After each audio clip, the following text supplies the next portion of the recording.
And we appreciate you guys coming down on a wet day like this, but I hope you find it interesting. And we hope to have an in-depth conversation on housing and housing issues, which are such a big part of what every New Yorker deals with. And we're up here, we've attempted to put together a diverse group of people with interests in real estate, so the different points of view are expressed and we can start a conversation. So because there's not too many of us, I hope it to be an intimate conversation. If you have questions after the initial presentations, at this microphone here, you can go up to this mic and you can ask your questions of whatever panelist you'd like to. And also, this is being broadcast over the internet. It's a live performance. Guys? Yep.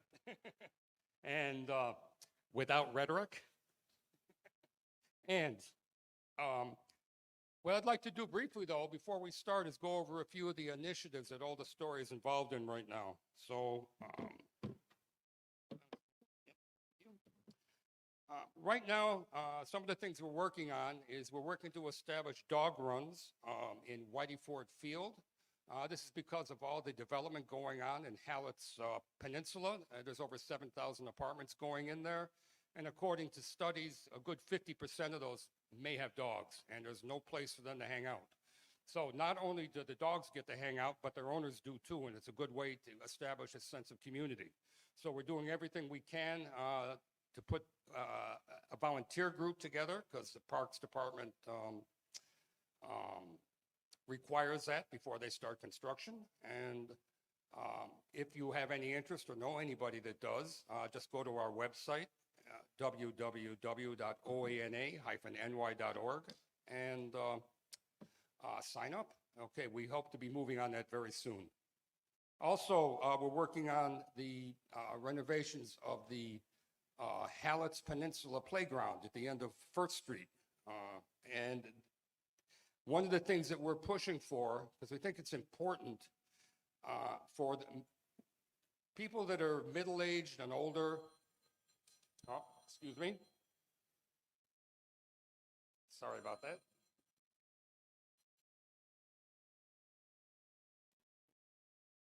People that are middle-aged and older have no place to have any really competitive sports. So we're trying to see if they would put a pickleball court in that, so that this is something that can be enjoyed by middle-aged and older people. It's good to have competition. It's good for your health. You know, most of the competitive sports in our city parks are based towards young people, which is understandable. But, you know, other than golf, which is way too expensive, I think that we need to have, again, facilities for people to get together, compete, and also, again, have a sense of community, meeting each other. So we're looking forward to that happening. Also, along those lines, we're also working on, with Parks Department, establishing an ice skating rink in the diving pool at Astoria Pool. That's something that we hope to happen within the next year. And again, that's earlier in the process, but it's something that I think that would be greatly appreciated by the whole community. We're also hoping to see if we can even establish like a winter festival down there. You know, we need to activate the park in the winter, and I think it's a great way to do it. Also, we've been very active. As a matter of fact, our treasurer is here somewhere. Well, she was here, Diane Kansoglu, and she's been there she is. And she's very active in policing the neighborhood for sanitation issues. So we've gotten some satisfaction from Department of Sanitation on issues on 9th Street and also on 12th Street. And I'd like to thank Diane for bringing all this to our attention. If anybody else has issues, take pictures, get an address, and send it to us, because we can get a right to sanitation and do something about it. And last, in April, the Champlain Hudson Power Express, which is hydropower coming down from Canada to New York, and it's going to be probably a good chunk of all the New York power is going to be generated in Canada now. Now, they're going to be laying the lines down all through our neighborhood, through 14th Street, Vernon Boulevard, this whole area, Shore Boulevard. So it's going to be a chance for everybody to meet with the engineers, particularly the homeowners in the area or anybody else that may have concerns about what this will mean. So we're going to keep checking our website. We're going to firm up a date soon, but we're looking at probably April at some point, and probably at St. George's. Okay, so I'd like to start now with a program by the Small Business Services that's actually being run by components from both the Queens Economic Development Corporation and Central Astoria, the Steinway bid, and they're both working on a program to help small business. So I'd like to introduce Victor Prada and Roxy Taco, if you would like to come up and you can explain what you're doing. Thank you, Richard. Good evening, everyone. Thank you for giving us the opportunity to join you here this evening. My name is Roxy Tico, and I am the program manager at the Central Astoria Local Development Coalition. Our organization, along with the Queens Economic Development Corporation, are joint recipients of a 3-year grant through the Department of Small Business Services, which is called the Neighborhood 360 for the neighborhood of Astoria, which aims to identify, launch, and revitalize projects that will enhance the commercial corridors in the neighborhood. And our organization, along with the Queens Economic Development Corporation, each have our own scope of work. I will speak for Central Astoria. We have community coordination as part of our scope of work, where this is what we're doing this evening. We're trying to reach out and engage as many community groups and local stakeholders as possible to inform you of the work we're doing. We are about 7 months into the program, and a huge component is cleanliness and beautification. We've already started doing community cleanup events along commercial corridors.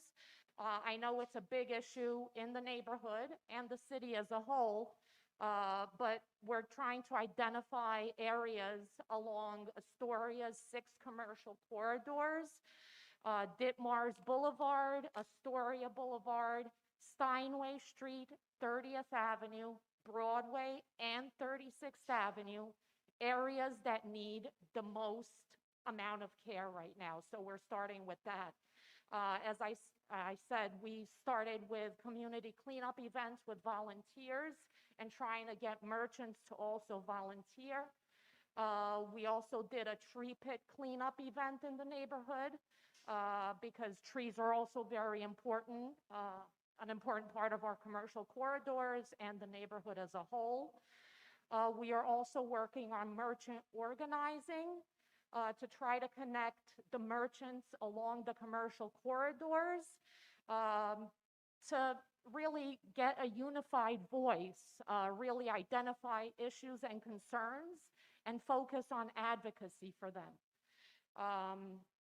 We're also interested in placemaking in order to activate the commercial corridors, make them more pedestrian friendly, attract more people to the commercial corridors, get more people to come to our neighborhood and shop, and hopefully the businesses that are struggling will be able to do better than they're doing now. A lot of them came out of COVID barely hanging on, and a lot are still struggling.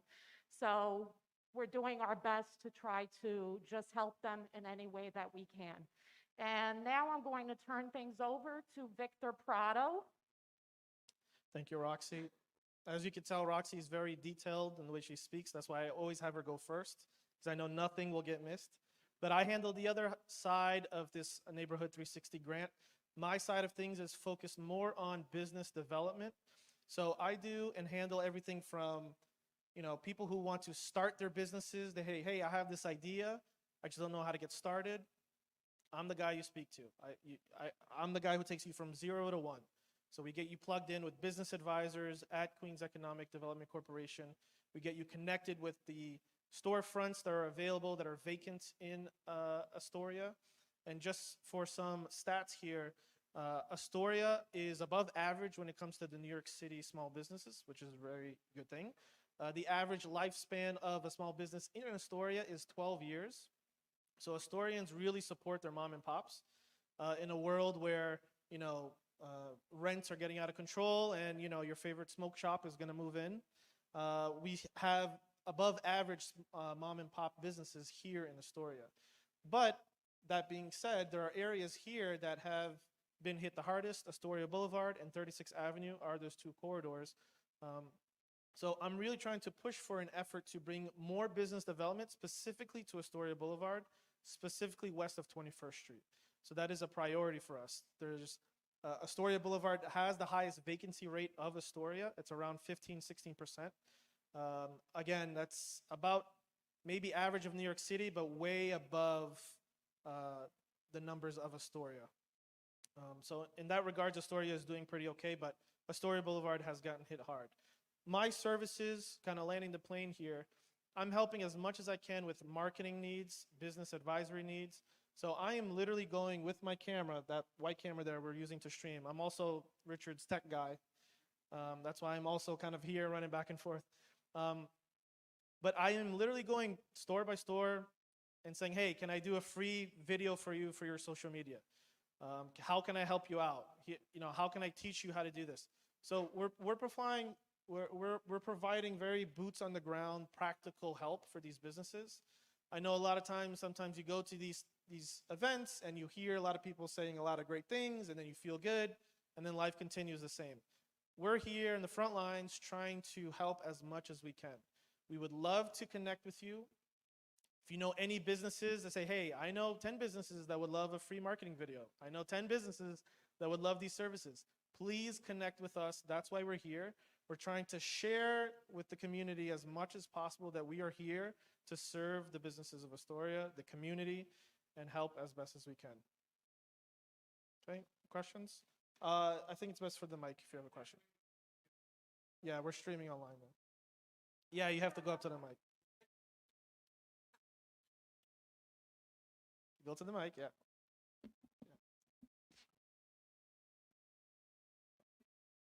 Sorry, not on my. Anyway, I think everybody can hear me, Yeah, okay. no? All right. So I said before that the biggest vacancy is you find in Astoria Boulevard. Yeah. Is Steinway not a concern? I mean, you walk through Steinway Street and most of the businesses, literally don't last, a lot of them, more than 6 months. Yeah, so there is you could argue there's maybe a higher turnover rate on Steinway, but in terms of numbers, Steinway is gigantic. So, if you walk through Steinway, you might be able to count 10, 15 vacancy stores. And on Steinway, that's a lot. But if you factor in that there's 200, 300 businesses there, percentage-wise, it's not that much. But that being said, Astoria Boulevard, there's maybe only 35 businesses. So if you see 5 or 6 vacant, it hits a lot harder. So the percentage is higher, but not as often. I don't know if that makes sense. So, because a long time ago, I had an idea about Steinway being up the strip the way it is. I think what would really be beneficial, and the way that street is structured commercially, wouldn't it be sensible to try and make it into an outlet strip? Like, how Banana Republic is there, to do like an outlet. So all of the shops that are there or will be there, and make it like an outlet strip. Who do we propose this to? I think Roxy should take over because her organization runs the bid on Steinway. I'm not sure how you'll answer this, so I think sorry. That's a good idea, but that's a good idea. That's what I've been thinking. I've been, an entrepreneur myself, and I think that's what something would work. The idea has been out there, and there have been national chains that were looking for spaces, for vacancies, but they just weren't appropriate for what they were looking for. that's because they all have to come together. Banana Republic as an outlet doesn't do it. You'd have to bring 10 or 15 at the same time to make it a destination. And it really depends on what what the chains are looking for, space-wise. I'm just Wha- saying that's just No, of a course. suggestion to push. Yeah. Because like you said, there may be 15 or 20 stores right now. That's all you would need to make that a destination. I mean, if you did just that idea. Yeah, no, I understand. Yeah. All right, Victor, you told us about the highest vacancy rate. What is the lowest vacancy rate corridor? in Astoria? I'm not sure if you remember offhand. Do you remember? It might be 30th Avenue or Ditmars might have the lowest vacancy rate. But it's good to note that we did work on a 1-year-long grant. It's called the CDNA, the Community District Needs Assessment, which is essentially like a business snapshot survey of the corridors of Astoria. And we worked on that prior to this grant. And that has all of the information in regards to vacancies, the #1 business type in Astoria. It's all of the like mathematical answers to all your questions of what is Astoria, the demographics, the population, the #1 business type in Astoria. I'm sure all of us can guess. It's restaurants, both full and limited service is the #1 business type in Astoria, right? Makes sense. There's a lot of amazing restaurants here. I believe #2 is the medical service field. Professional services, so everything from dentists, medical, doctors. #3, can anyone guess? Make it a little interactive here. #3 business type in Astoria. Beauty, it's a beauty. Nails, salon. So you have the top 3 needs. You got to eat, go to doctor, get your nails done. So the numbers don't lie. But it's important to note, and if we'll kind of wrap things up here, this CDNA, this is completed, is available online, it is public.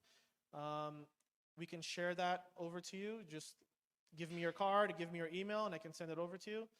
It's a great document. If you know anyone who's interested in business, potentially wants all this information that people pay thousands of dollars for to know if their business would work in a specific neighborhood, it is available for free.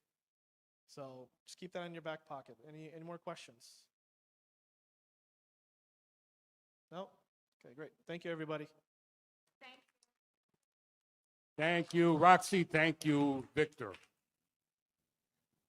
Okay, now, what has been the most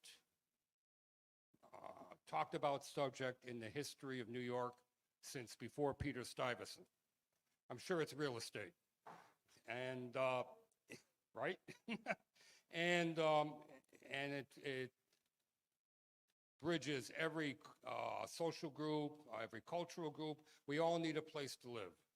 We all need a place to live affordably so that we can enjoy our lives and have good relationships with everybody around us. This is such an important aspect.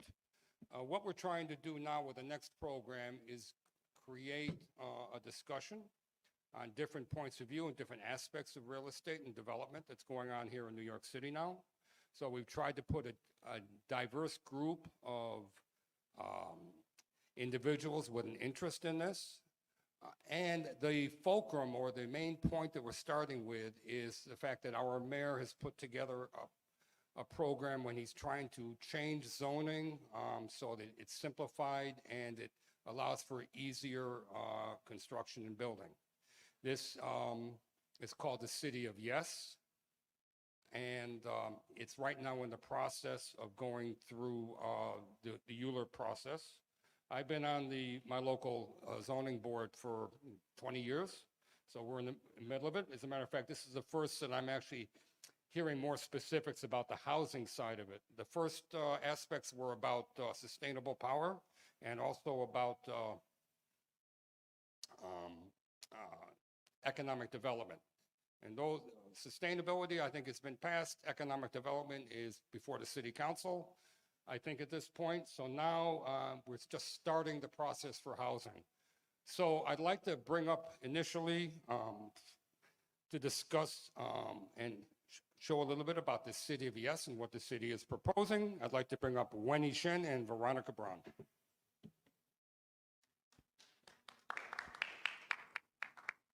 Is it for me to stand? Great. Thanks, Richard. And thank you so much, Old Astoria Neighborhood Association, for having city planning tonight. Really excited to have this conversation with you all in person. We've been doing a lot of virtual engagement sessions, so it's nice to be in a room with everyone at the same time to see all your lovely faces and reactions. So tonight we're going to be talking about City of Yes for housing opportunity. It is one of 3 citywide text amendments, and the entire suite of the 3 text amendments are referred to as City of Yes. But this one in particular is focused on updating our zoning, which really hasn't been changed since like the 60s, to allow for more equitable housing development throughout the entire city. So just to touch on why do we need to update our zoning? Well, basically, as everyone here is probably very familiar with, New York City has a housing shortage and a severe housing shortage and affordability crisis. So the idea behind our text amendment is that we can help enable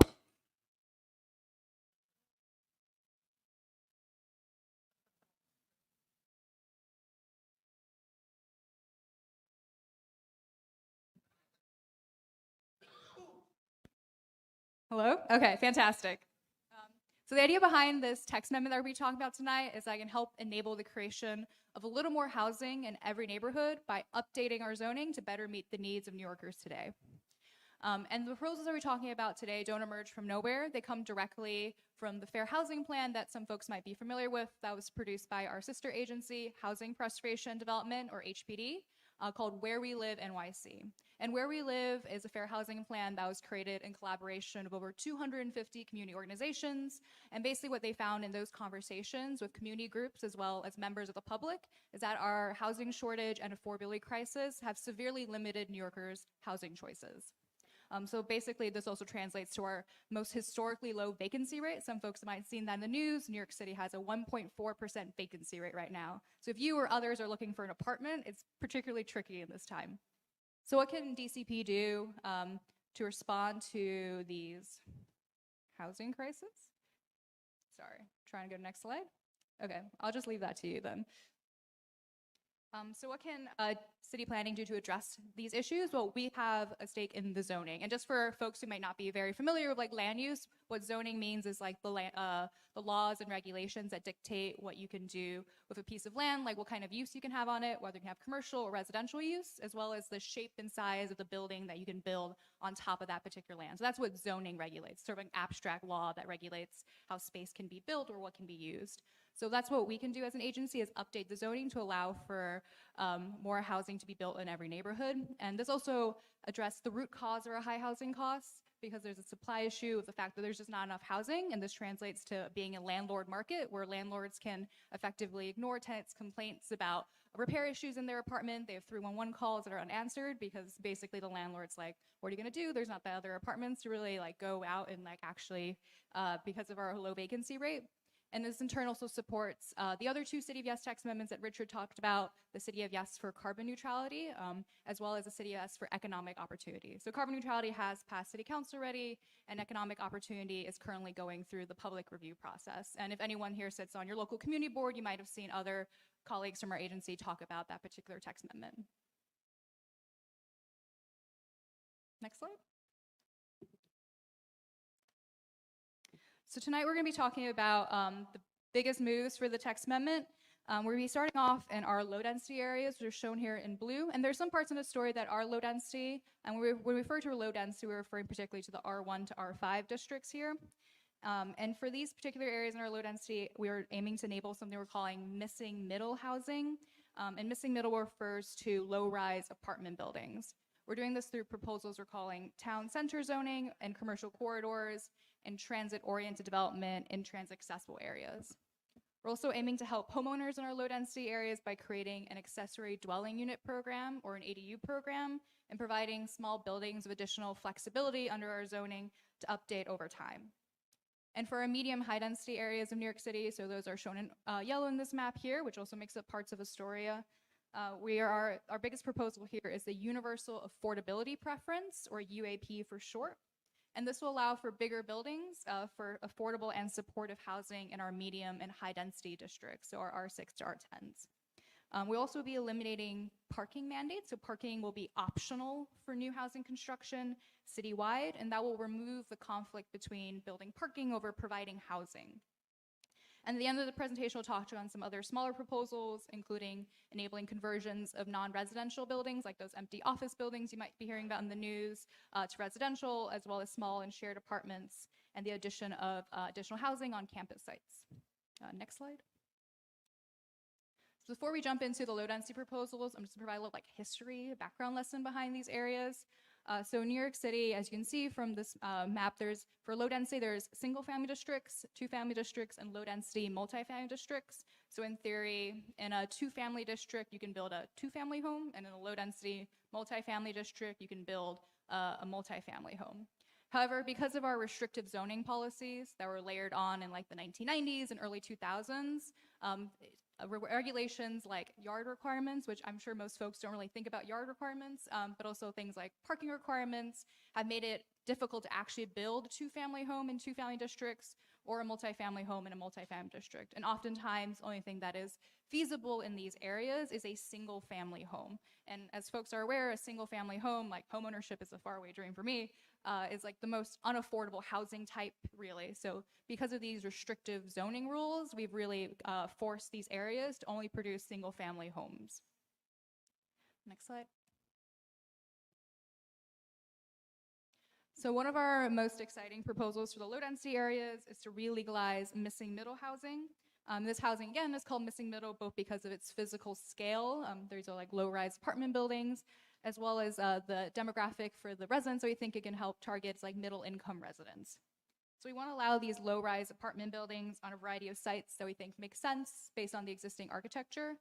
So when we refer here to for town center, essentially it's, as you see from this image, there's a ground center commercial corridor, and then me and my Veronica were walking down the street on Crescent Street, we saw that there was a lot of these ground floor commercial kind of spaces, and a lot of them already have like 2 to 4 floors of housing on top. So this is a type of housing that you already see in Astoria, for instance, but because of issues of our zoning, there's not actually enough regulation. The regulations make it very difficult to actually do this type of housing, so you're forced to just have a ground floor commercial and unable to actually build those 2 to 4 floors of housing on top, even though in theory the zoning allows for that type of mixed use of both residential and commercial uses. So we're proposing updates to zoning to allow for this type of development, to actually allow for more space in the zoning to allow for this kinds of housing above these ground floor commercials. We also think it's a type of convenient housing development where folks could like walk to your local grocery store or restaurant down the block rather than just having it all be ground floor commercial. And from this particular map just shows the commercial overlays in our low density districts where this proposal might be relevant. Next slide. And then for our other missing middle housing proposal, it's called transit-oriented development. So from this particular map, you can see DCP is proposing a new like transit geography. Essentially, this shape that you're seeing, this gray area represents areas that have good access to transit. And good access to transit is something that our transportation division has decided based on like different forms of transit, so not just like subway stations, but other forms of transit as well. And we think, and the purple areas represent the low density districts that fall within this transit geography. So the idea here is that if you are a site located within this purple area, and also you're a large site, so you have a large lot, when you're on a wide street or on the shore end of the block, you can build a low-rise apartment building, which is what's being shown here on the slide. And this is, again, mirrors the organic development that happens a lot in our low-density neighborhoods, where you see like an apartment building on the corner of the block, and then single-family or 2-family homes mid-block. Next slide.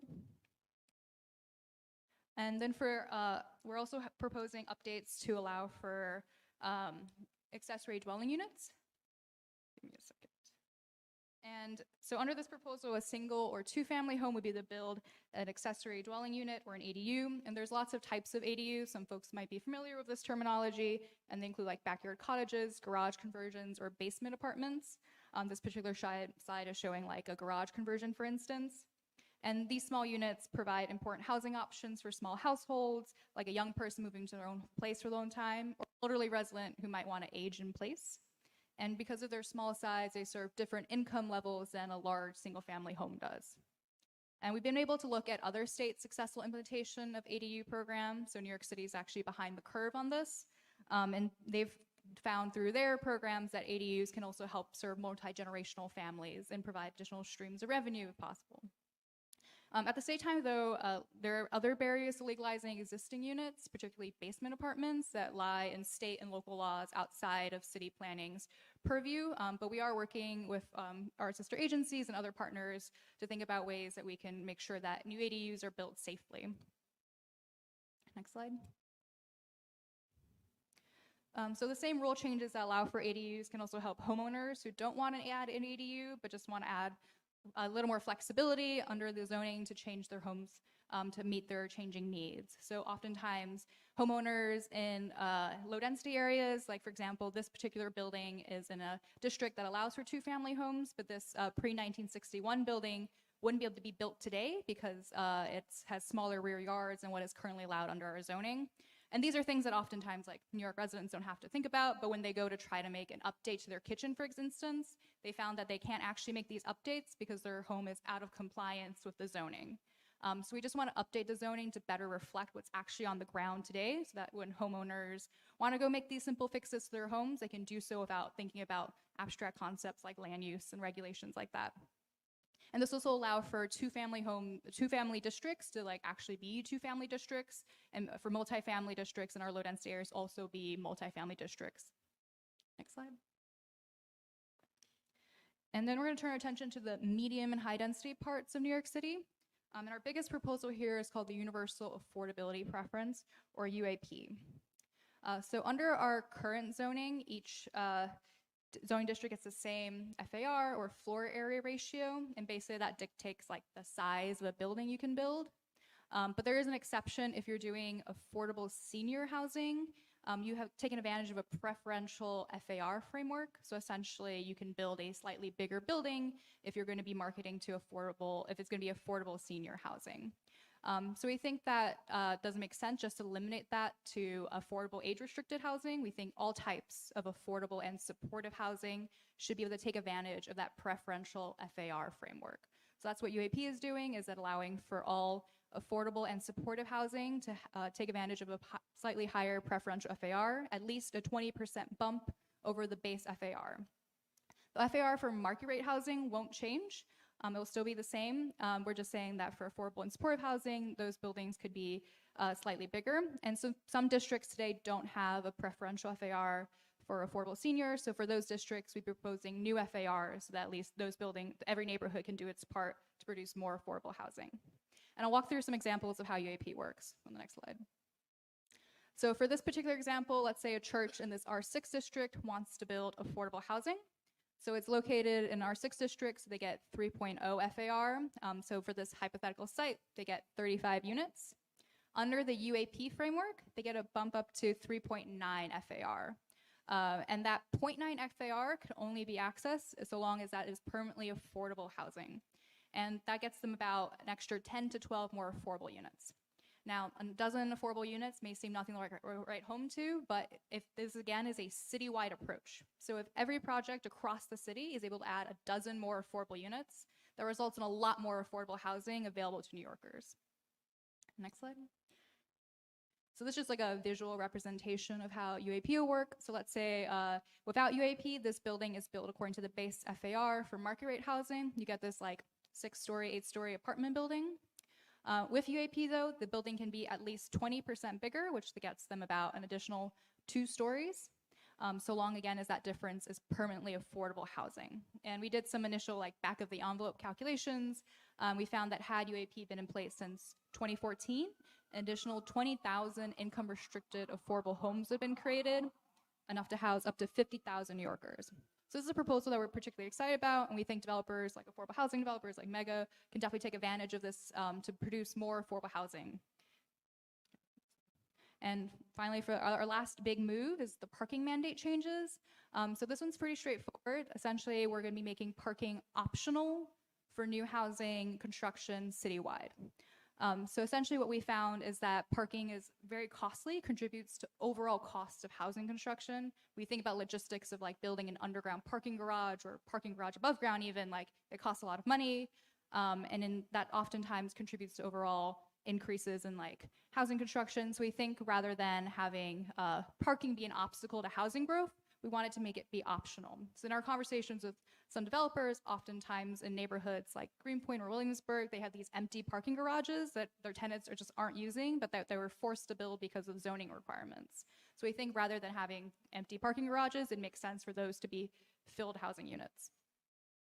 And we, at the same time though, we want to underscore parking will still be allowed, and we anticipate developers will still build parking, and there have been examples in areas where New York City, where parking already is optional, that developers are still providing parking because they know that residents are likely not to rent those units unless there is parking available as part of the project.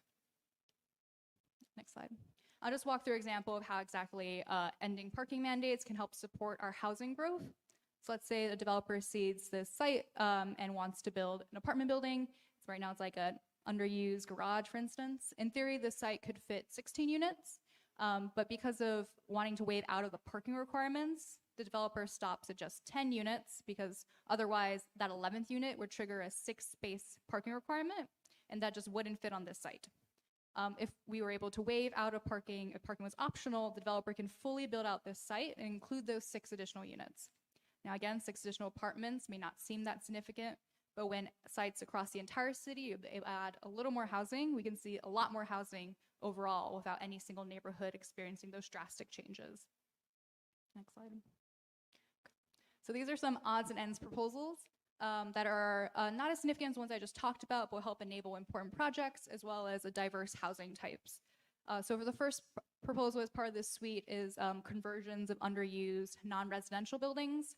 So there's challenges under the zoning for, like, you might be thinking, why doesn't the city do something about all these office buildings that aren't being used because everyone's working from home? There's actually some zoning challenges with actually converting non-residential buildings to residential. So right now there's, in our zoning regulations, there's actually certain relaxed conversion requirements, but how's it going? No worries, take your time. I'll just keep talking. So essentially there are relaxed conversion requirements in our zoning today, but that's only a small universe of buildings that can take advantage of those relaxed conversion requirements. Generally the building needs to be located in parts of Manhattan or Brooklyn or Queens, or need to be built before 1961 or 1977. So our proposed updates to allow for a wider universe of buildings to take advantage of those relaxed conversion requirements is to move the cutoff date up to 1990 to reach more recent set of vacant and underutilized buildings, and extend the eligibility to be citywide to reach more buildings, including like vacant schools or former convents. We'd also want to allow for different types of housing, including like supportive housing and dormitories, which are different otherwise, so not just like dwelling units that are otherwise allowed. And for the second proposal in this suite, small and shared apartments, we want to make updates to allow for small and shared apartment housing types. Right now, the zoning has a regulation called dwelling unit factor, or DUF, and that regulates minimum average unit size. And essentially what that means is that developers have to build not just a building of studios, they have to do a mix of studios and 1-bedrooms and 2-bedrooms. But we think if a developer wants to do a building of just studios and thinks there's a demand in the market for that, zoning shouldn't stand in the way of allowing that to happen. And there are other regulations like our building code, our housing maintenance code that still regulate unit sizes. We just think zoning shouldn't be part of that conversation, and still we want to allow for creative solutions to our housing shortage. So that we want to actually facilitate these types of housing if we think there is a need for it. And we think it can serve marginally housed New Yorkers as well as other folks who want to live in these types of housing arrangements. And then for the last proposal in this suite, want to help make some updates to the zoning, allow for campus infill. So campus here refers to not just like, includes like NYCHA campuses, but also private campuses that have floor area ratio or FAR left on the table. So in theory, there could be infill development on the site, but because of the fact that most of those buildings were built before 1961, they're just a little too tall, so that you can't actually build additional buildings on that site. So we think because of these mixing issues of like previous regulations, of current regulations, we just want to make that more straightforward so that if a site wanted to add development to their lot, they could do so without having to worry about the fact the previous buildings are just a little too tall. And then next slide. So, go back one more, okay. So overall, this whole suite of that I just talked to you at for a really long time, I appreciate you all for listening so attentively, is potentially allow for more equitable and sustainable housing development. It'll also produce more affordable housing, and more importantly, more diverse housing types to meet New Yorkers' housing needs of different types, as well as reach for a broader range of incomes. And we think that it can also allow for New York to catch up to the curve for other zoning initiatives that other people across the country have already done, like ADUs and ending parking mandates. So these are things that we think are common sense changes that allow for incremental housing growth across the entire city. Next slide. For a quick timeline, we've been doing a lot of engagement meetings, such as these types of meetings, but also we've been having monthly info sessions. So last January, we had an info session about the universal affordability preference that is online on our YouTube channel. So if you missed it, you can watch that. But we will have another one next Tuesday, actually, about ADUs, conversions, small and shared apartments, and that will be online. And then for March, we're having one of our missing middle housing proposals. And then finally in April, we'll wrap up with an overview of the entire proposal. And I'll be sending a copy of these slides and the information about how to register for these info sessions to Richard, who I'm sure will disseminate to the group. So I see people taking photos of all the slides. You don't need to do that. This will be readily available to you as well. So we will be having lots of opportunities to learn more about the proposal in further detail. And if you think there's like other groups you think we should brief, definitely feel free to reach out to me or Veronica, and we will be happy to have this similar conversation with them. All right, thank you all so much for listening.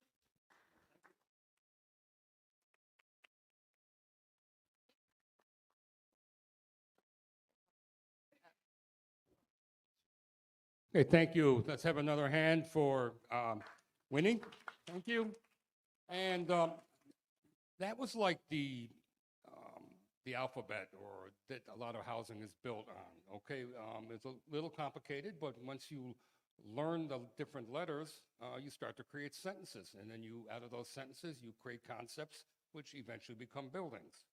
So the other presenters here are going to take that vocabulary and give us some ideas of what they think should be priorities. And one of the most interesting ones is from Tesfia, from Five Borough, who has a concept who was actually addressed within this specific proposal. It has to do with one of the results of the COVID pandemic created an opportunity. So I'm going to leave it there and leave it to Tesfia. Thanks, Richard. Hi, everyone. My name is Tasfia Naeem. I am with the Five Borough Institute. I'm really excited to be here today and talk with y'all. I am not from Astoria, but I grew up in Sunnyside and in Jackson Heights, so I would always ride my bike through here to get to the park growing up. So a little bit about our organization, the Five Borough Institute. We are a new nonprofit think tank. We were founded just over a year ago. We're working to help solve New York City's most challenging problems by finding ideas from other cities, other states, from the private sector, from academia, et cetera. And so last fall, we put out this report called Flexible Co-Living. It is a proposal to advance a new housing model for office to residential conversions in New York City. And that was made, we came up with this initiative because we wanted to tackle a couple of problems. One is the city's affordability crisis. We all here are aware that the city is facing a very dire affordability crisis. The city's tied for first place as the most expensive city in the world, and half of working age households in New York City can't afford to live here. Record high rents, we just heard about the record low vacancies, and so there's just a very severe lack of housing supply and housing options for folks who want to live here or who do live here and are maybe growing their family or outgrew their current space. Another big problem is commercial vacancies. So New York City offices hit a record of almost 23% vacancies in 2023. 100 million, this is as of the fall, there were 100 million square feet of empty office space in Manhattan. And we expect these vacancies to grow as multi-year leases are not renewed. Just today, my brother's company told them that they're cutting their office space in Manhattan by half. And so we expect this to be a continuing problem. And to date, it's resulted in huge impacts on the businesses that serve those neighborhoods. And so there's been a $12.4 billion decline per year in the economic activity of these commercial areas around Manhattan. And so that means the restaurants, the bars, the nail salons, the shops, that risks a lot of the small businesses that serve these areas, as well as the retail, service, et cetera, jobs that folks have that are employing them there. So the obvious answer is, oh, why don't we turn some of these vacant offices into housing? And it's something that a lot of folks have been talking about. We've heard the mayor talk about it. We've heard the governor talk about it. Folks all over the city have been talking about it. But over the past couple of years, we haven't really seen too many of these newly vacant office buildings become housing. And it's due to a couple of different challenges.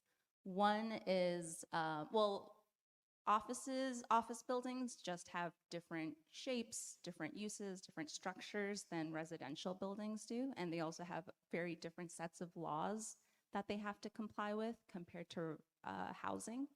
And so in terms of the structure, offices have deeper floor plates. And so what that means is if you look at this image here, you'll see that the top graphic is more square and the bottom one is more rectangular. Both of these are the same square footage. Offices tend to be more square. You have all of these, cubicle farms in the center, whereas apartment buildings tend to be more rectangular so that each apartment has windows and access to the outside.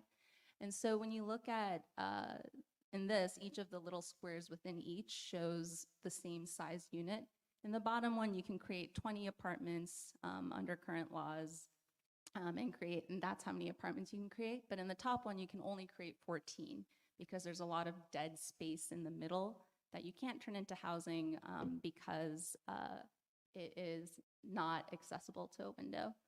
You can't even turn it into a living room because under state law, all bedrooms, all living rooms, all kitchens, all dining rooms are required to have windows. So you can't even use that empty space to be something else in a house.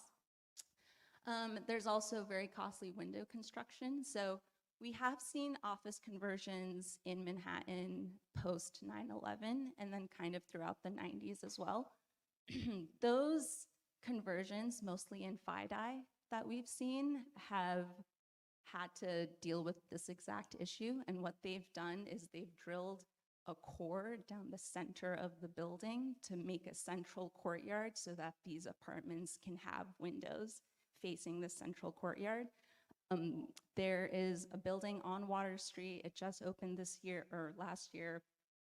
It is a 30-story office building, and they built a 30-story hole down the center of it with, you can see there's one tree in the center of this courtyard so that they can build housing in the center of the building and actually make it feasible.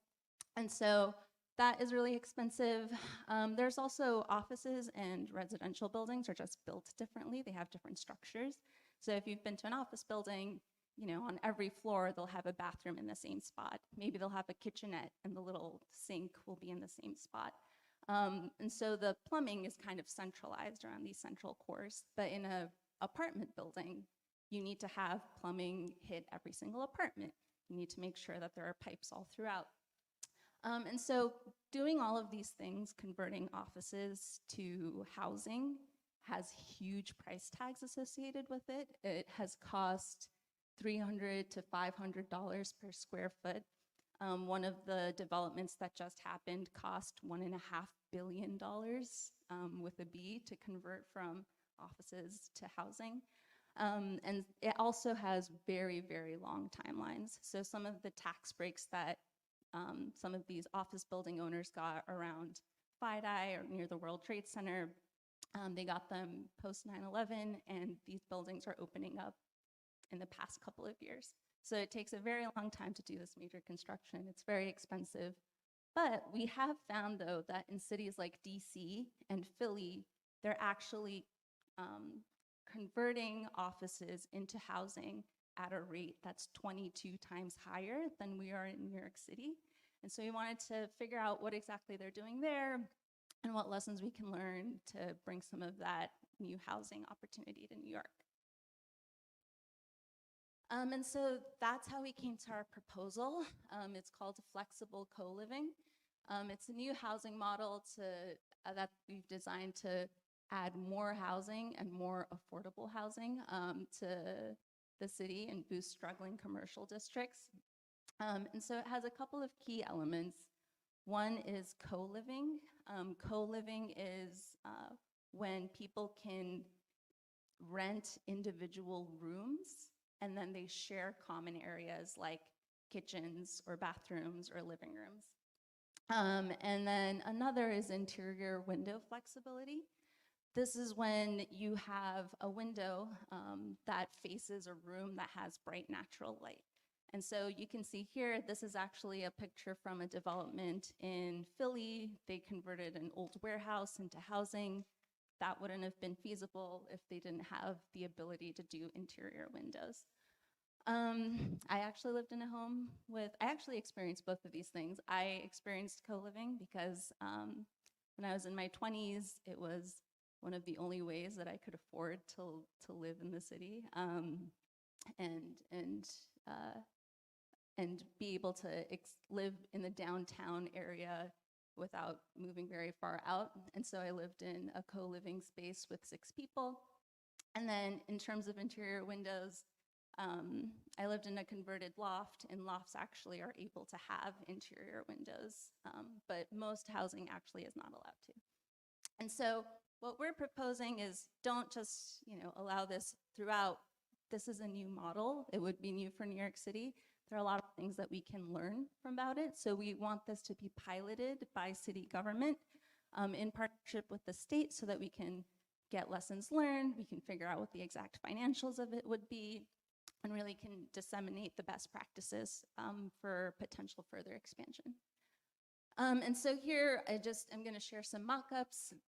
So this is a typical midtown office building. It's almost 16,000 square feet, and you can see it's a bunch of cubes. It's pretty square. There are some bathrooms in the center. There's a tiny kitchenette in the center as well. And it would have, if it were to be turned into apartments that comply with the existing building or housing laws, it would have yielded 14 studio apartments. But we mocked up 2 different types of co-living. So this is one of the types of co-living. It's called dorm style co-living. So, it's like living in a college dorm. People rent individual rooms. The rooms have, a desk. They have rooms to have chairs. They have closets, etc. But you share bathrooms, common spaces, kitchens with other folks. And so here you'll see that the bathrooms are kind of centralized around where the existing plumbing infrastructure was, and so are the kitchens. And so this dorm style model yielded 31 housing units. This is another type of co-living. So in the dorm style model, all of the common space was shared with everyone. In this other type, suite style co-living, you have essentially 4 to 6 bedroom apartments.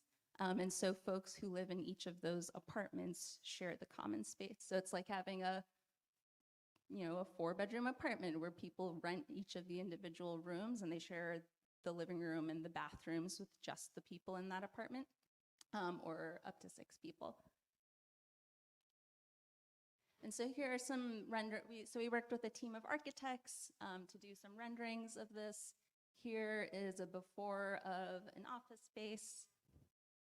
And there is an after of one of the common areas. You can see that in this one, the walls were built and the windows are with the bedrooms. Here's some more befores and afters. Here's another one.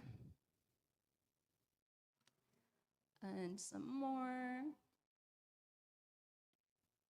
So this is a mock-up of what an interior window bedroom might look like. So You can see there's just windows along the top, so you still have privacy. You're not, looking out into the living room and seeing folks, but you still get the natural light from the windows that are in the living room. And this is the same bedroom when you're looking at it from the door. So yeah, there are a number of benefits of this model. One is co-living has yielded 30% savings in rent nationwide compared to a comparable studio apartment. And so we do think that it's a way to, even at market rate, have lower or rents that are at the lower range of the rent price scale. You can double the number of units created. As you saw, we went from 14 studios to 31 under the dorm style concept. You can boost struggling commercial areas when you have folks coming to these or moving into these empty offices. That then helps all of the restaurants and the bars and the nail salons there, but it also creates opportunities for new businesses to be there. So think like, small grocery stores and bodegas, things that folks would want to visit or need to visit in order to build a life and a community there.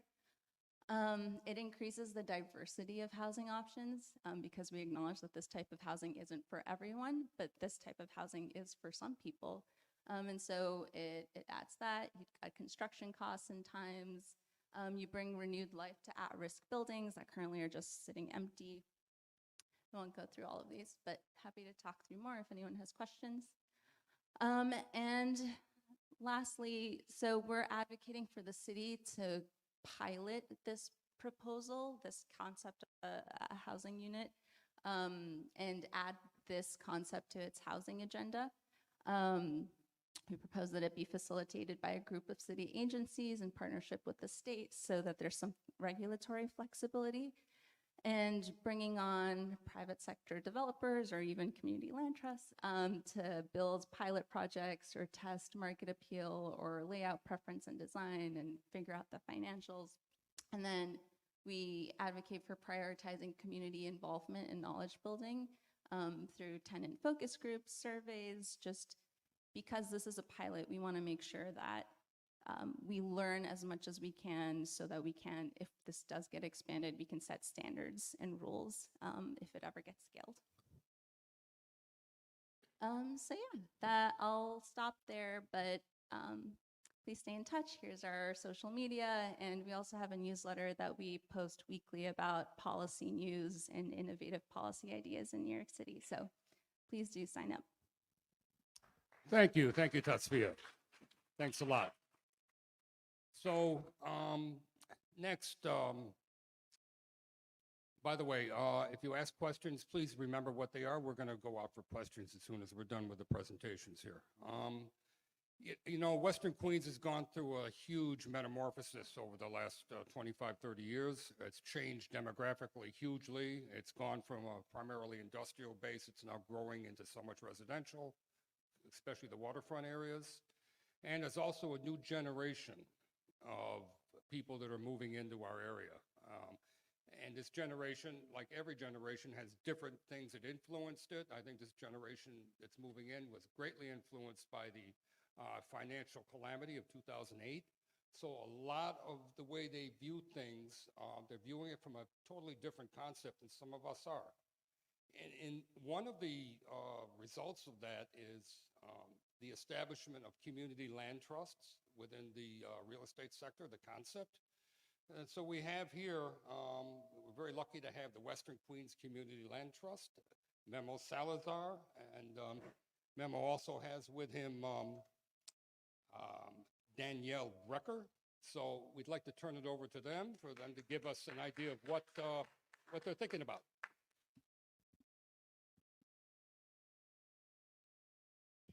Hi, thank you.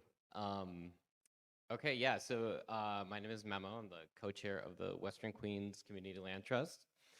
I'll get into land trust a little bit more later, but we are basically here to help the community find land that they can afford and control. In other words, for housing, for commercial space, for a park, for whatever it is, we're here to decommodify the land. Land has become a huge commodity, and we're here to take it out of the monopoly board and back into the hands of the community is what we're here for. So we basically want to work with anyone in Western Queens, any kind of a group of people who have an idea, a project, a need, whether it's housing or whatever, and can't afford a building. And we're here to try to help you get that building. Now, buildings cost a lot of money, so there's a big challenge there. It's not as easy as that, but that's the basic idea of why we exist. But the reason we're here, the sort of like the overall framing of what I want to talk about is sort of how did we get to this point? Like, why is land so expensive and why are we paying so much money for rent? So the first thing I want to talk about is that the United Nations has come out and said that housing is a right and not a commodity. So that is, the UN has said that, the United States is a signatory of that. There are a whole bunch of treaties and proclamations that define what adequate housing means. So it means like adequate heat and hot water and electricity, not living in roach and mouse infested apartments, working elevators, safety protocols. All these different treaties and proclamations have defined what adequate housing is. And so when we say that housing is a human right, we're talking about not just like 4 walls and a roof, but an actual home that you can raise your family in. So I'm just curious, given that that's sort of like what our country and world has proclaimed, how many people agree with that statement of housing is a right and not a commodity? I'm just, show of hands, just sort of like, all right, so everybody here in this room, we all agree with that, right? And so that's good, and yet somehow, even though we all agree with that, we're living in a city that has insane prices that nobody can afford. So the question is, how did we get here? So here's a quick little rundown of how we got here. So, before that, I also want to point out that our own New York State Constitution, Article 17 says that the aid, care, and support of the needy are public concerns and should be provided by the state and by such of its subdivisions, which basically means that we as New Yorkers have made it a priority to care about the lowest of the low economically, the people that need the most. That's like our job, that's our responsibility as New Yorkers. So again, if we live in the state, we agree with that. This is what the covenant that we've agreed to. All right, so everything that you're gonna hear tonight or have heard tonight has to adhere to both the state regulations and the United Nations Charter. If there's things that we're talking about that doesn't go to that, they're basically going against the laws that we have agreed to live by. All right, so in 1934, we had the National Housing Act. This was under FDR. Housing became a national priority. He declared that housing is a national priority. Now, it took a depression to make that happen because before that, things were kind of like they are today. Wall Street was running rampant and housing prices were really high. The depression changed everything and the political winds changed, and FDR was able to create something, a whole bunch of different policies, New Deal policies, but one of them was the National Housing Act. And it made housing and mortgages affordable to average Americans. If you were white, I should point out, if you were not white, you were excluded from this, and that has caused a ripple of problems that has plagued us till today. But the policy was good, except for that very giant omission. But he said it is a priority for the United States, housing, everybody should have adequate housing. Then that same year, our mayor LaGuardia created NYCHA to address housing needs during the Depression. So our public housing started in the 30s because of the Depression. In 1937, the Wagner-Steagall Housing Act brought government subsidies to public housing. So the federal government said, not only is housing a priority, but we're gonna put our money where our mouth is, and we're gonna throw tons of money to build affordable housing. So New York City got very creative and created a lot of programs like the Mitchell-Lama program, which allowed up to 100, we were able to build 105,000 truly affordable units for working class New Yorkers. So for many decades, we had a country that cared about true affordable housing. And then the 80s came. And with Reagan and Clinton, gutted a lot of those laws, like the Glass-Steagall Act, which allowed corporations to start using housing more as a commodity than as housing as we think of it, which is a place to live. And this led right to the 2008 crash that we all remember so well. NYCHA has become more and more underfunded and has created a narrative that public housing doesn't really work. And it's true, it doesn't work if you don't make it an economic priority. So we have underfunded NYCHA, and as a result, elevators aren't working, heat isn't working, there's a lot of problems, but it's not because NYCHA is not a good idea, it's because we're not putting the money to make NYCHA work. Instead, we're actually pushing the city to privatize the management of NYCHA, which is the opposite of what we need to be doing for public housing. All right, so in the late 1990s, Clinton's Quality Housing Act and the Faircloth Amendment basically killed any federal support for public housing by capping the amount of units that we can build. So we basically made it the opposite of what FDR did and made it a national priority not to support public housing. Okay, and then, as you can probably guess, Mitchell-Lama has been gutted. Since 1989, we've had nearly 20,000 co-ops and rental units converted to market rate. So unfortunately, as great as a policy Mitchell-Lama was, there was no procedure to prevent people from flipping it to market rate housing. And when nobody wanted to live in Astoria, that was fine. But the minute it got more and more expensive, people decided, wait, I can make a lot of money turning this to market rate, and we had no way to stop that. So we've lost a lot of that affordable housing stock that we used to have. Which means that this belief that we say we care about and believe in, actually we don't, as a country, as a city, as a state. So that brings us to CLTs. The reason I got involved with the Western Queens Community Land Trust is that it's one of the only paths to actual affordable housing in this capitalist economy that I have seen is an actual path. And so basically the way CLTs work is that we separate the land from the building that's on that land. So let's say you live in a CLT house, a house that's on CLT land. It's your house. You can do anything you want with your house the way a normal person has a house. You can pass it on to your kids, not a problem. But if you want to sell that house, you are locked at an affordable rate, because when you got that house, you were able to buy it affordably because you bought a CLT house. So you can't then go and flip it the way Mitchell-Lama has happened. You have to pass it on. Same with a building. If you're if you own a building that's on CLT land, you can only charge a certain amount of rent rate, much better than the MIH and AMI rates that our city is stuck using. Like whatever the CLT agrees to with that person who runs the building, that's the price of the building, and you cannot raise the rents. You can't like flip them because the market went up or whatever. You're stuck making it affordable.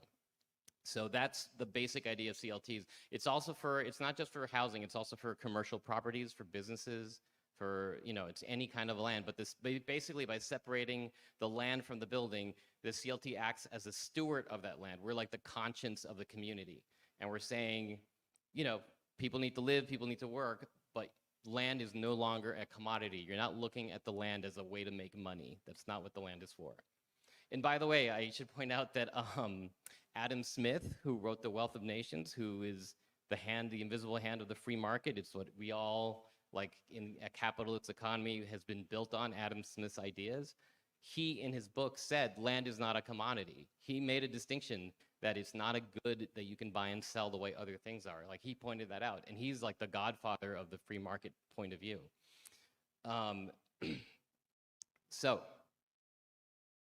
We all know, we have seen the headlines, right?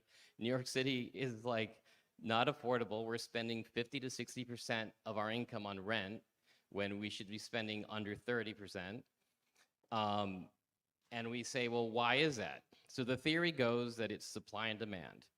The supply and demand theory basically says the more housing stock you build, the cheaper everything's going to get, because you have more supply, so the demand is going to decrease. And that's true in a very theoretical world where you literally just have buyers and sellers. So you have buildings and you have people that want the building. You make more buildings, then there's enough for people, so then the demand goes down, so it gets cheaper. And unfortunately, that's just not actually the way it is, because in reality, you're that little blue person and you're competing with a whole bunch of rich people and really deep-pocketed corporations that are buying up housing stock. So, if it was all just regular people like us trying to find homes, that market idea would work better. But that is just not the case. New York City is the prime city in the entire planet for real estate.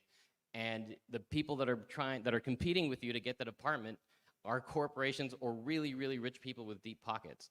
So what happens is they buy up all the housing stock, right? Because they see it as an investment. Flip my pages here. So we say, okay, well, we need to build more housing. So we build more housing. But they buy up that housing too. And the demand continues the same level despite the amount of supply that we keep adding to it. New York City has endless amounts of wealthy investors looking to invest, and no matter how much supply we build, we're never going to meet the demand to make the prices actually come down. So companies, so see, that's how many more people there are, right? So companies like Blackstone are buying up the housing stock, like they, and they're basically seeing this housing stock as a really good way to hedge their bets against inflation. And this is who we're competing against. We're not competing against regular people. So it works like this. Corporations need a tax shelter for their profits. So corporations are making record profits, as we all know, because we see it in the news every year. They make tons and tons of money. They don't want to pay the taxes that they're supposed to pay because they don't want to give up any of that money. They're not actually taxed at the level they should be in New York State. That's true. Thank you. That's exactly. And on top of that, right, they find ways to sneak in their money so they can invest their money in housing or other ways. That's less money that they're quote unquote available for their tax. Those are taxes that pay for our schools, our homeless shelters, social workers, infrastructure, housing subsidies, all the things that we need to live like regular people are being, that tax base is being shrunken by the corporations. They're using houses not as housing, but as a commodity to put their profits in. So they buy up land in major cities. The 2008 crash was a blessing for them because all of a sudden there was all this cheap housing stock. They bought it up. It's a great deal if you have that kind of money. Then they build apartment buildings, which drives up the value of the land. Remember, if you're an investor, you're looking for the maximum return on investment. So if something else makes more money than housing, you're going to invest in that something else. The reason they're investing in housing is because housing is a really great deal for an investor. The return on investment is high, and that's only going to work if you have high rents. The minute rents go low, you're not making that amount of money that you wanted to make, and housing is no longer of your interest as part of your portfolio. So it only makes sense to reason that prices are not going to go down. Wealthy investors buy or rent those apartments, also in those investments, so they have pied-à-terre and vacation homes and so on. So when you're shopping for an apartment, you're not competing against, again, other regular people like you and me. You're competing against a planet full of rich investors that are looking at the housing stock as a way to park their money. Now, one more really important point that I only learned about recently is that the taller you build, the more income earning potential that building has. And that drives up the value of the land. So in other words, we have this idea that, well, if we build denser and taller, we're gonna, there's gonna be more apartments, so the price is gonna go down. But the fact is, the minute that building is 2, 3, 4, 5 stories more and has that many more units, you can make more money off of that building. So the value of the land of that building goes up as an investment because you can make more money. So the prices never go down, they just go up. So building taller is not gonna solve our affordability problem. And so that brings us back, oh no, sorry. So on top of that, we have this problem, which is the top line is the cost of homes over time from 1965 to now, and the bottom line is your wages and your income. Our wages have not moved up. The cost of housing is gonna go way up.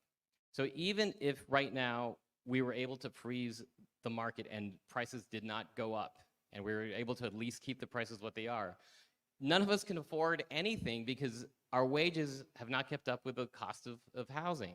So when you combine all those factors, you realize that like no amount of building that we create here in the city is gonna solve our affordability problem. And so the only way to do that is to come up with giant subsidies. The only way we're gonna get affordable housing is to subsidize our housing, to get the government to foot the bill to make up the difference from all these decades of exploitation by corporations. There's no other way. And so what we need to be doing is pushing our city, our state, and our government to create laws and subsidies that bring the money back to the community. So what things we can do is, like, the federal government can repeal the Fair Cloth Amendment. We can create federal funding for social housing. There's a new bill in the state level for the Social Housing Authority. It just came out. So that is publicly owned rentals, publicly stewarded homes through CLTs. This is a social housing, New York State Social Housing Authority. So this is where you, like, have to call your state representatives and tell them you want them to do this and you want them to pass this. This is basically an alternative to the governor's plan for housing. Co-ops, so property, one other thing I just realized is that co-ops are taxes, the property taxes for co-ops are tied to market rental prices. So in other words, if you own a co-op here in New York City, your property taxes have gone through the roof in the last few years because they're assessed at the value of being able to rent that co-op. So that's a kind of law that we can change for people that are stuck in co-ops and did not realize that they were going to be paying the huge property taxes that they thought they were when they first got it. There's also TOPA, the Tenant Purchase Opportunity to Purchase Act, which will allow people who live in a building to buy that building and run it themselves. Even better, I would say, is COPA, which is lets CLTs and other mission-driven nonprofits work with the tenants to buy the building and then keep it part of the community. So basically, it would allow CLTs to buy buildings, make it a community land trust. These are all laws that are sitting around in Congress that haven't been passed, but they've been proposed. So I encourage you to look them up and to contact your reps and tell them these are the kind of things you want, because these are the kind of solutions that are actually going to give us affordable housing. Here in the city, there's a tax lien sale that has been frozen. The coalition of CLTs and other groups were able to freeze a lien sale during the pandemic, and is waiting to be revamped. If they revamp it to allow CLTs to buy foreclosed properties before developers can buy foreclosed properties, we can take those properties, work with communities, or work with the people that live in them already, turn them into permanently affordable community land trusts. So these are just I'm just sort of rattling off the solutions, because people are always like, well, what's the solution other than what we're proposing of all these market rate sort of solutions? There is a public land for public good law that the city would have to offer land to CLTs and other mission nonprofits. So for example, there is a parcel at Hunters Point South right now that HPD is putting for an RFP.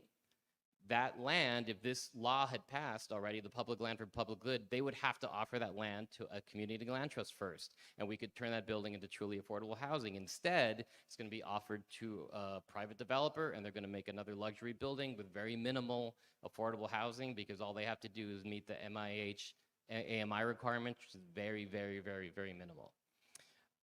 There is a New York Public Banking Act, which would divest all the money that we have. So basically, New York City has a budget every year, and that money is sitting in Wall Street banks right now. Imagine instead if it was in a public bank, and that public bank could be used to give homeowners loans for mortgages, or businesses, like loans if you wanted to start a business. So that public money, instead of making Wall Street rich, would be feeding the local economy. So that's an actual act that exists, that we should push all our elected officials to push for. The Bank of North Dakota is over 100 years old. They did that 100 years ago, and they have more credit unions and a $2 billion portfolio because of that. So that is the kind of thing we could do in New York City. We could put a pied-à-terre tax, so we could charge people that have pied-à-terre apartments something for having it, or a wealth tax, a warehousing tax. We could refund NYCHA with all that money, which we need to be doing. So that the housing in NYCHA looks exactly like the housing that City of Yes is trying to create. It should not be a different thing. There shouldn't be really nice fancy housing and then NYCHA housing. They should all be the same, and we need to refund that. So those are just some of the ideas that that community land trusts can help. I mean, these are not all about community land trusts, but we are all in the sort of same boat together, and so that's the kind of thing we're trying to do.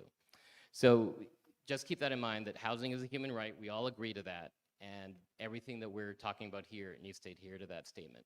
Thank you. Oh, and yeah, sorry, Danielle's got something. I also just want to remind everyone that New York State has the highest inequality in financial economic inequality of any state in the nation, which is a disgrace in the richest city and in one of the richest states in the world, with a GDP higher than some nations. But a big reason for that is our housing costs and other things that we can do. And I know it's a cliche, but it's real. We could tax the wealthiest New Yorkers, and there are multiple proposals within the state legislature. And that money, we could raise $40 billion a year or more from just taxing people, the ultra wealthy, the billionaires and the trillionaires. And we could fund NYCHA, we could fund everything that we need to fund if we could just get that done. And then lastly, I will just add all housing proposals, because I live in Long Island City and I live with the constant, I can't flush my toilet for 4 hours when it rains, and the flooding and the transit that is completely overwhelmed because there's a 3,000 increase in population in the last 10 years. We need to make sure that when we are building new housing, we are funding and investing in infrastructure that supports the housing we've already created and anything new that we create. And what concerns me about proposals that just focus on creating housing is that we're not focusing on the other issues that make it nice to live here. Because right now, when it rains, it's not so nice to live in Western Queens. Thank you. Thank you.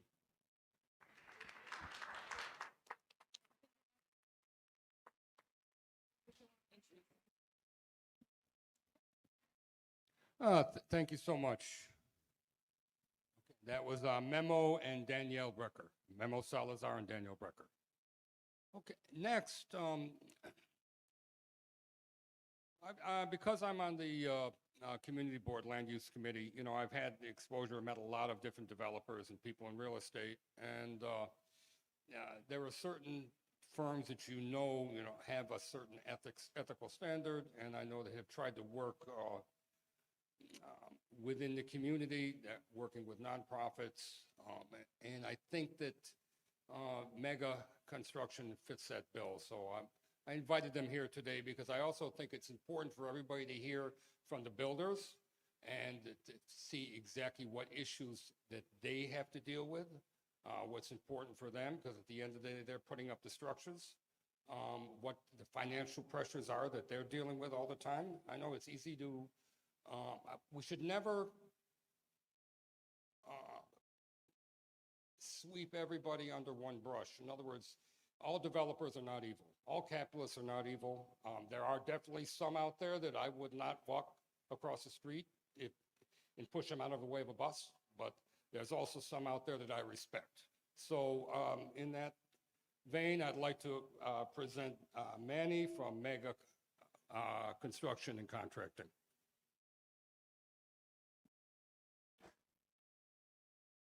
Thank you for that intro, Richard. My name is Emmanuel Kokonakis with Mega Contracting and Development. We're an Astoria-based builder. We've been around for over 30 years. Our focus is in ground-up new construction with a priority in mixed use and mixed income development, and we do a lot of affordable housing as well. Just to highlight some of the conversations we've had today, I think what has been discussed earlier is definitely intriguing. Some of the steps that city planning is taking related to the City of Yes proposal is something that we certainly agree with, particularly related to parking and zoning bonuses related to affordable housing. We see this issue throughout the boroughs. We build in all the boroughs throughout the city. And we see that when we're trying to build 100% affordable developments, we run into some of these limitations related to parking, also going through the rezoning process. There's certainly community boards and groups that are against affordable housing being built in their neighborhoods.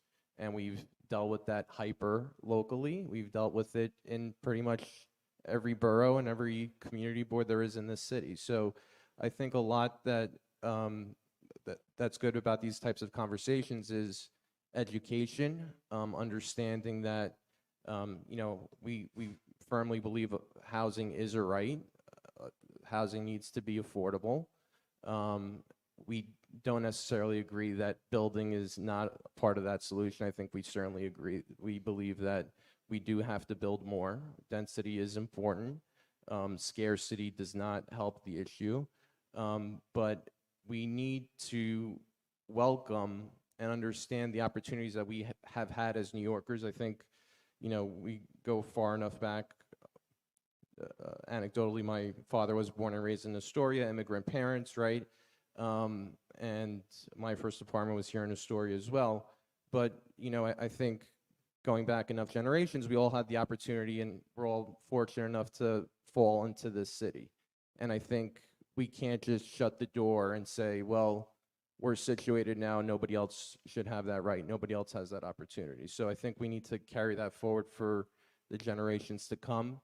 And I just want to highlight that a few projects that we're working on currently, a couple local projects that might look familiar to you, that are currently in construction or in planning, that might be some affordable housing opportunities that might interest folks.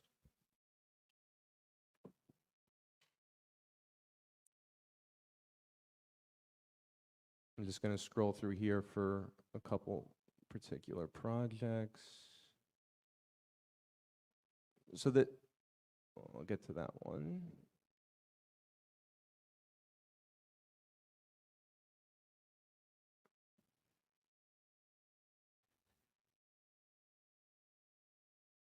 I think the clicker's on a bit of a delay, I'm sorry.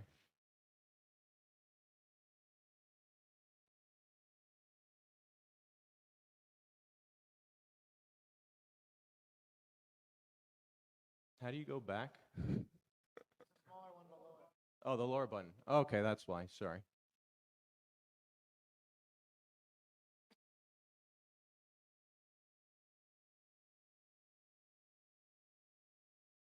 Okay, so this project you'll see is currently built, or it's under construction. It's on 46th and 45th Street in Astoria, between Ditmars and Astoria Boulevard. You could probably see it off the Grand Central.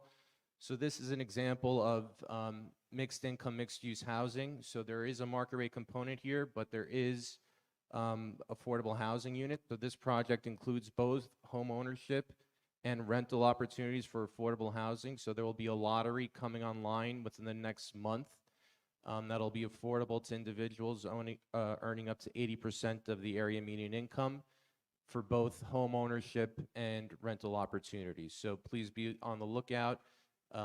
That listing will be on Housing Connect. So if you Google Housing Connect NYC, it'll take you to the Housing Connect website.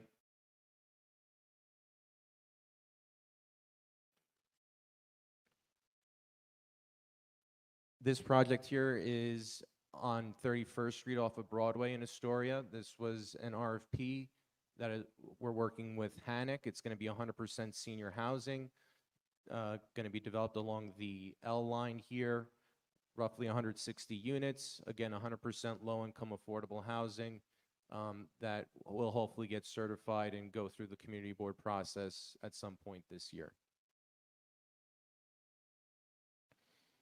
And also, where you're sitting today, we're working with the Boys and Girls Club to redevelop this site. The Boys and Girls Club successfully rezoned this property going back 6-7 years ago.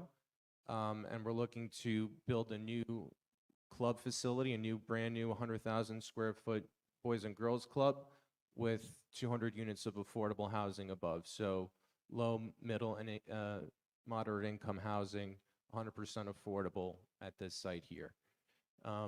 So just wanted to flag these specific projects local to Astoria that we're working on. Pretty much all of our projects have a not-for-profit component involved with them, and I think we're firm believers in integrated housing, mixed income, and also density. We feel that that's part of the solution to drive affordability here. And I think one other key component to the work that we do, I agree with Richard that, I think developers of late have certainly had a bad rap, and there's a lot of developers that deserve that kind of connotation, that do bad things, that do not treat their tenants correctly, that don't take care of their properties correctly. For us, it's pride in the work that we do, it's reputation, it's being part of the communities that we build in and want to continue building in. So we take pride, we have equity in our buildings and in the communities that we develop in. So we think that it's important for owners of properties, landlords, to have true equity, true stake in their properties, and to be able to deliver a product that is absorbed and received and is the right of its tenants. So we hope that some of the developments that we do change the perception of what a developer is. But we think that there certainly has been damage done, but I think that there's been great strides in laws that have been put in place to make homes permanently affordable, to protect tenant eviction rights, and that will allow housing crises to not head the way it is. But I think that we, again, firmly believe that in order to deal with what we've discussed earlier, low vacancy rates, that we do need to build. We do need to build significantly, and I think we need to build an integrated model that, to the extent possible, if we could use market rate housing to cross-subsidize affordable housing, which we did in that model in our Astoria project that I mentioned earlier, it can develop an opportunity for great integrated housing. And that's it for me.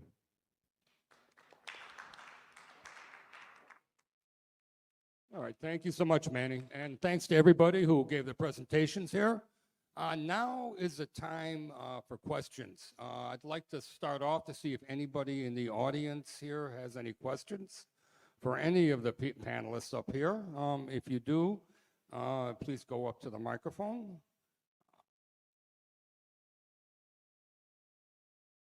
And give us your name first before you start. Thank you.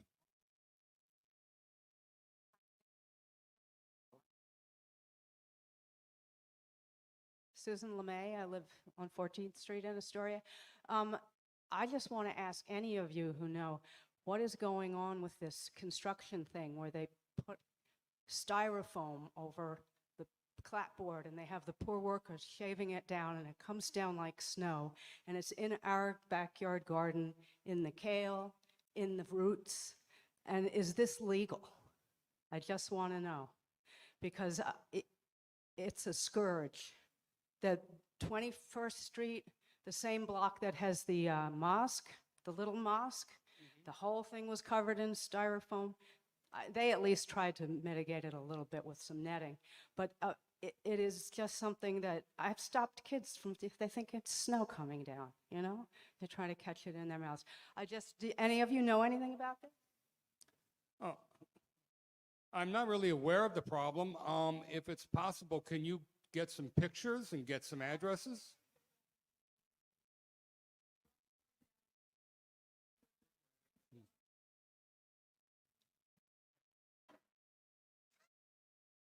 So what you're describing is called EIFS, Exterior Insulated Finish System. So EIFS. It's like stucco, basically. Right. So the styrofoam is insulation. They shave it down to sculpt it, and then they put a finish coat on top. I mean, there should be mitigation measures in place, whether it's netting or whatnot, along the exterior, so that it doesn't travel off-site. Yeah. Yeah. It's a pretty common form of finishing the exterior. It's an alternative to metal panel or brick that you typically see.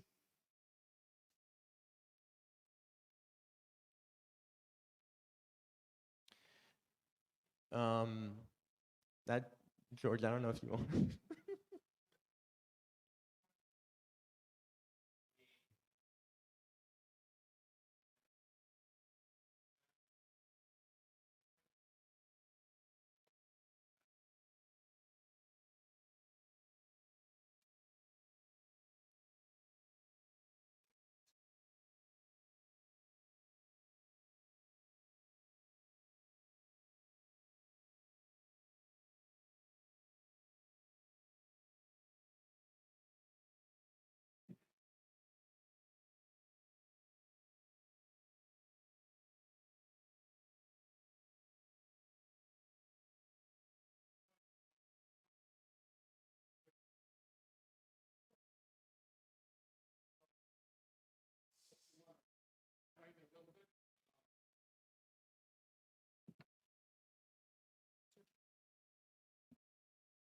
Yeah, I think that the exterior shaving is just part of the installation method of creating, prepping the surface to receive that finish coat. But it should be contained within the site and disposed of properly. And if you have an issue, yeah, call 311, yeah.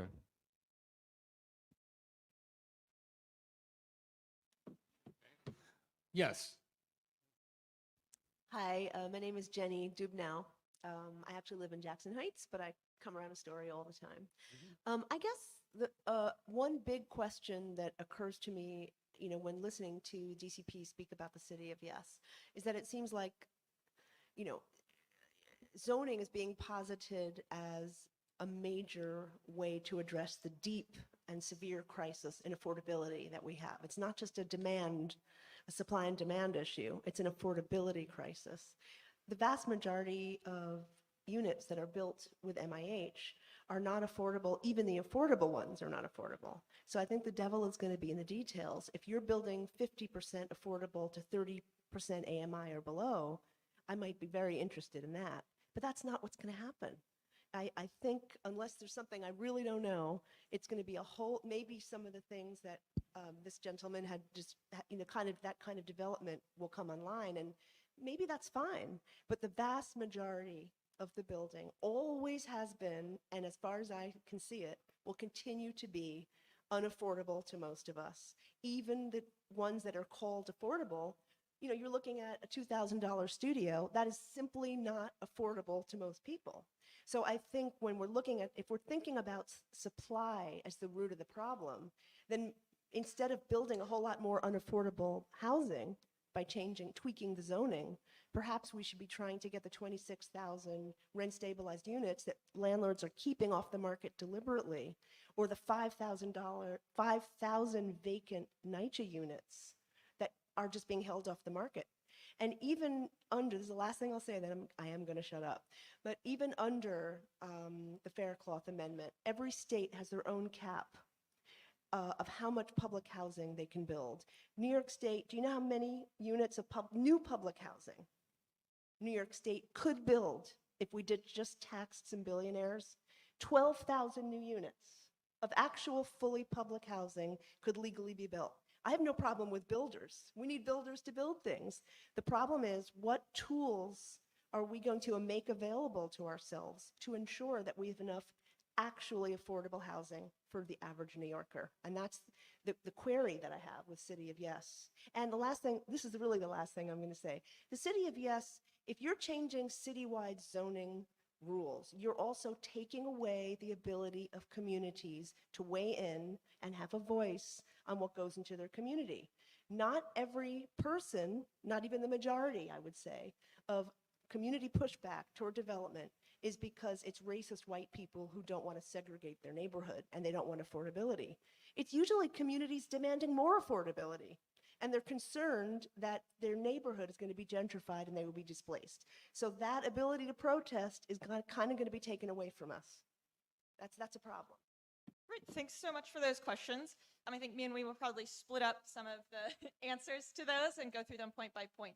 First off, I want to start off with sort of the general framework of why we think we need more supply as part of the answer.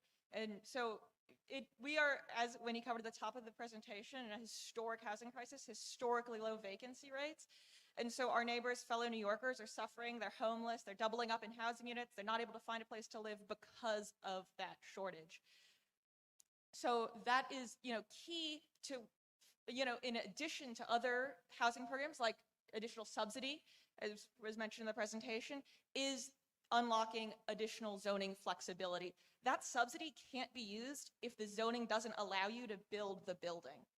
So I think first off, we do want to, establish that we believe that building more housing is critical to this solution. But we also recognize affordable housing, and truly affordable housing, huge part of that. So thank you for bringing up the affordability levels that is part of this proposal.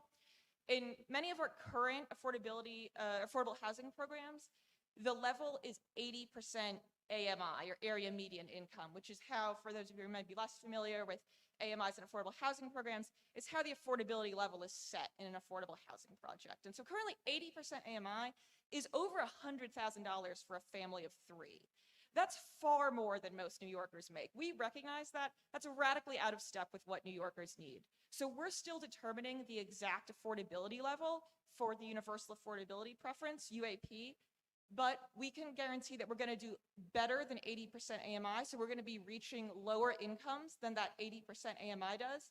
And we're also going to be doing something very exciting, which is allowing income averaging within projects. So right now, people who are participating in things like voluntary inclusionary housing, they provide a glut of these 80% AMI units. They're providing many units at this sort of medium or high even level income compared to what many lower income New Yorkers need.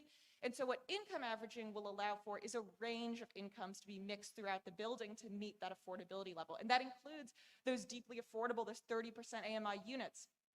Those units will be able to be brought online through this mixing, through this income averaging element of UAP.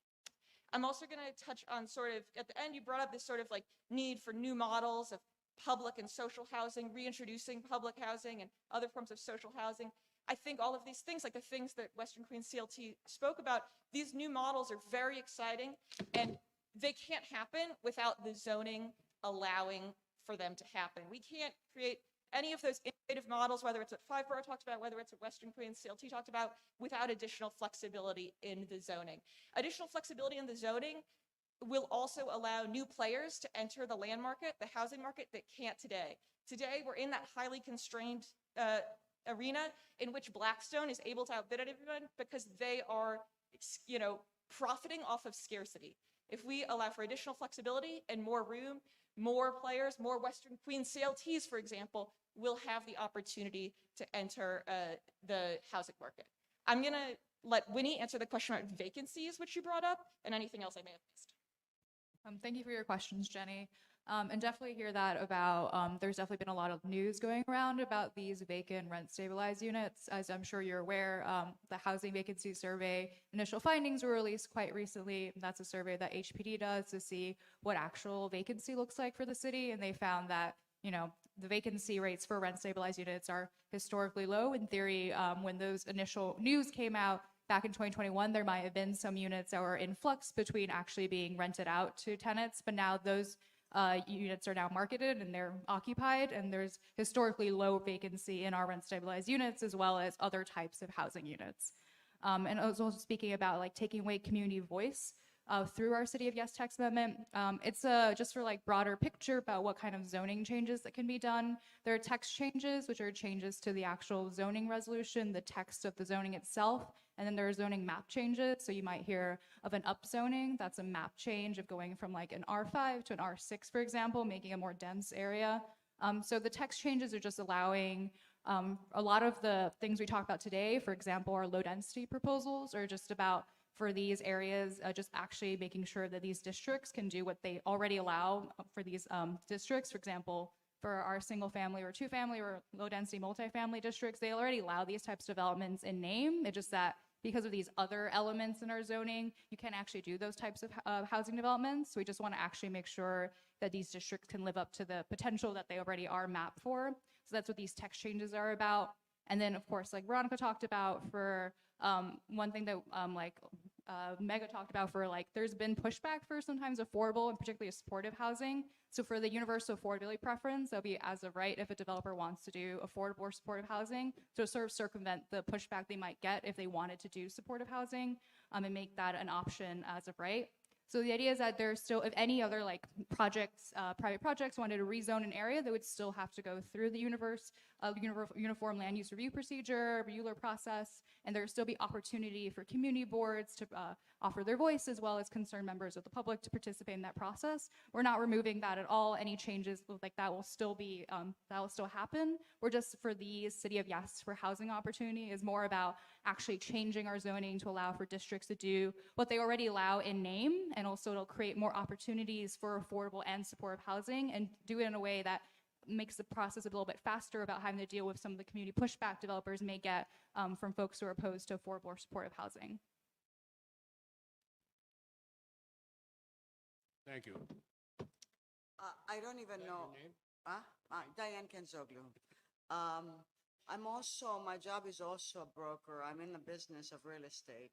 So my next question is going to be, not in the defense of the building owners, but isn't it true, because I got several news feeds in the past month, that we have 100,000 rent stabilized units in New York, or more than 100,000, that are empty right now because the owners basically cannot afford, and it's not to their benefit, to restore them, to rent them, because they will never make their money back, and that is true. That's one of my questions. I don't know if any of you can answer that. So how do we remedy this situation? We have more than 100,000 units that are empty, could be rented at 800, 900, but how is that owner going to pay for that, or even, balance this out? How is that going to happen? I'd like to Can anyone answer. answer that? I have a thought, and then I'm It's sure others political do on this based, but- also. A lot of the problems that happened with, that brought about restricting the ability of the landlords to recoup their capital costs is because it was used as a weapon to create market rate apartments. The system was abused without a doubt. What my thought is at this point is you don't necessarily have to throw out the baby with the bathwater. Isn't there a way that the capital improvements could be done, but they would have to be licensed and approved that there was legitimate work done at a legitimate price by a third party, be it somebody like Moody's would do for the financial institutions, or maybe a city agency, though I'm not sure that's a great idea. But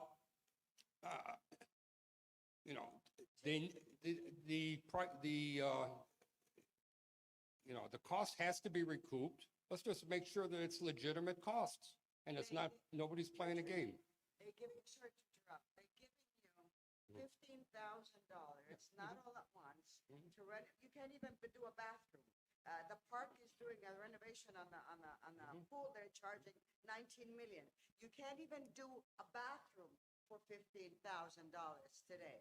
So I'm sure it's not balanced. Comment on that?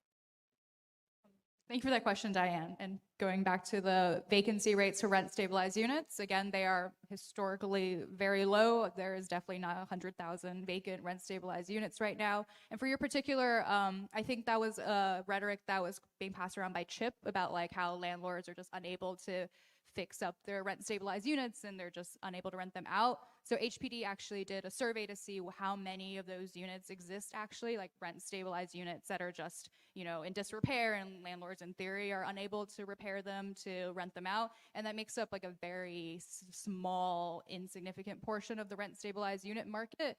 It definitely does not represent most of them. It definitely does not represent 100,000 of them. And for like broader information, there is a state agency that does like oversee like capital improvements. And even though the 2019 Housing Stability and Tenant Protection Act was passed, that greatly like curtailed how much landlords could get for major capital improvements or individual apartment improvements, IAs. They still exist. There's still an option for landlords. And there is a state agency, Homes and Community Renewal, that oversees MCI and IAI applications. So that's still a process that happens, and it's still something that landlords can do if they're like doing an elevator or a major building improvement to get those losses back.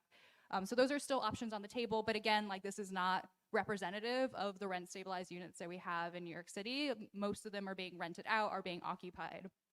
But thank you. Also, now, my second question is that, Oh, I was just going to add that it's hard, the data on like what is actually empty and being warehoused and so on. I mean, I hear the flip side of that, right? I hear that like there's 89,000 units out there that was reported by the city, the newspaper of the city. And you hear that a lot of them are being held because they see how much the market is getting. They can't get that amount, and they're waiting for legislation to change so they can crank the price up to rent at a much higher. They don't want to rent to someone at a cheaper price, and they use the excuse of, oh, I can't, the rules are. Now, whether the truth lies somewhere between those 2 points of view, closer to I don't know. I don't think any of us know, right? So it's a really tricky question to tackle because I am not an authority. None of us are an authority, and a lot of that information is private. So it's like, Exactly. you know, it's really hard.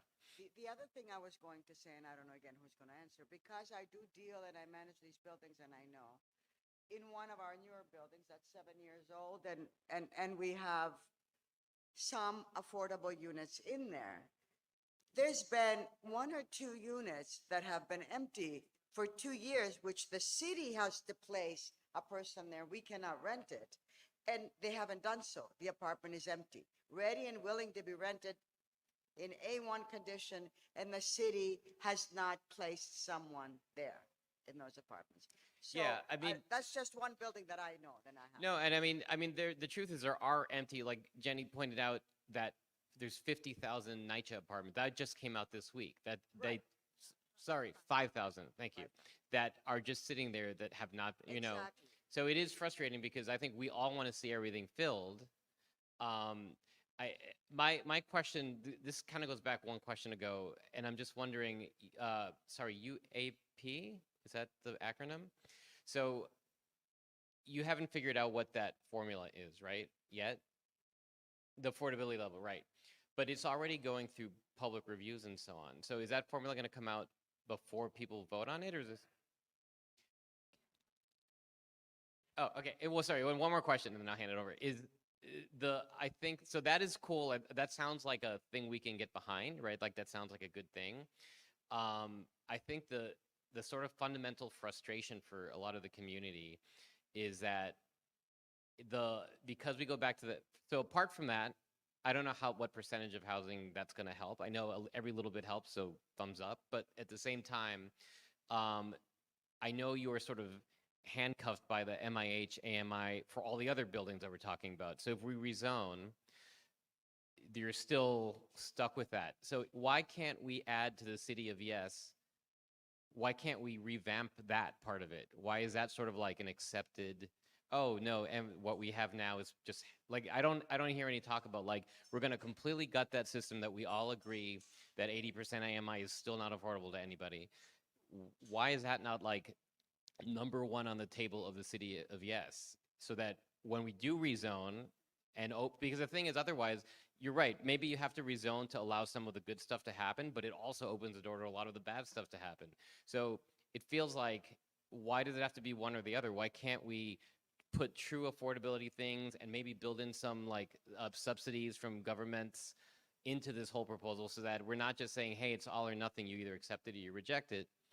Because honestly, I would love to work with you guys. Like, we would love to work with you guys, but the system puts us as like adversaries, right? So like, and some of those buildings I think are probably great, but think about all the other ones, right? And so like the system is not making it a way where it's like there's so much money being pumped into like affordable housing that you can build and make a profit, and we can do it in a way that everybody can afford and everybody's happy.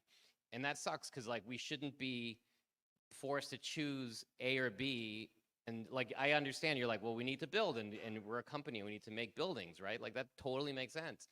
But then because of the because everything's so expensive, obviously labor is expensive and you got to pay, there's certain costs that are just going to be what they are.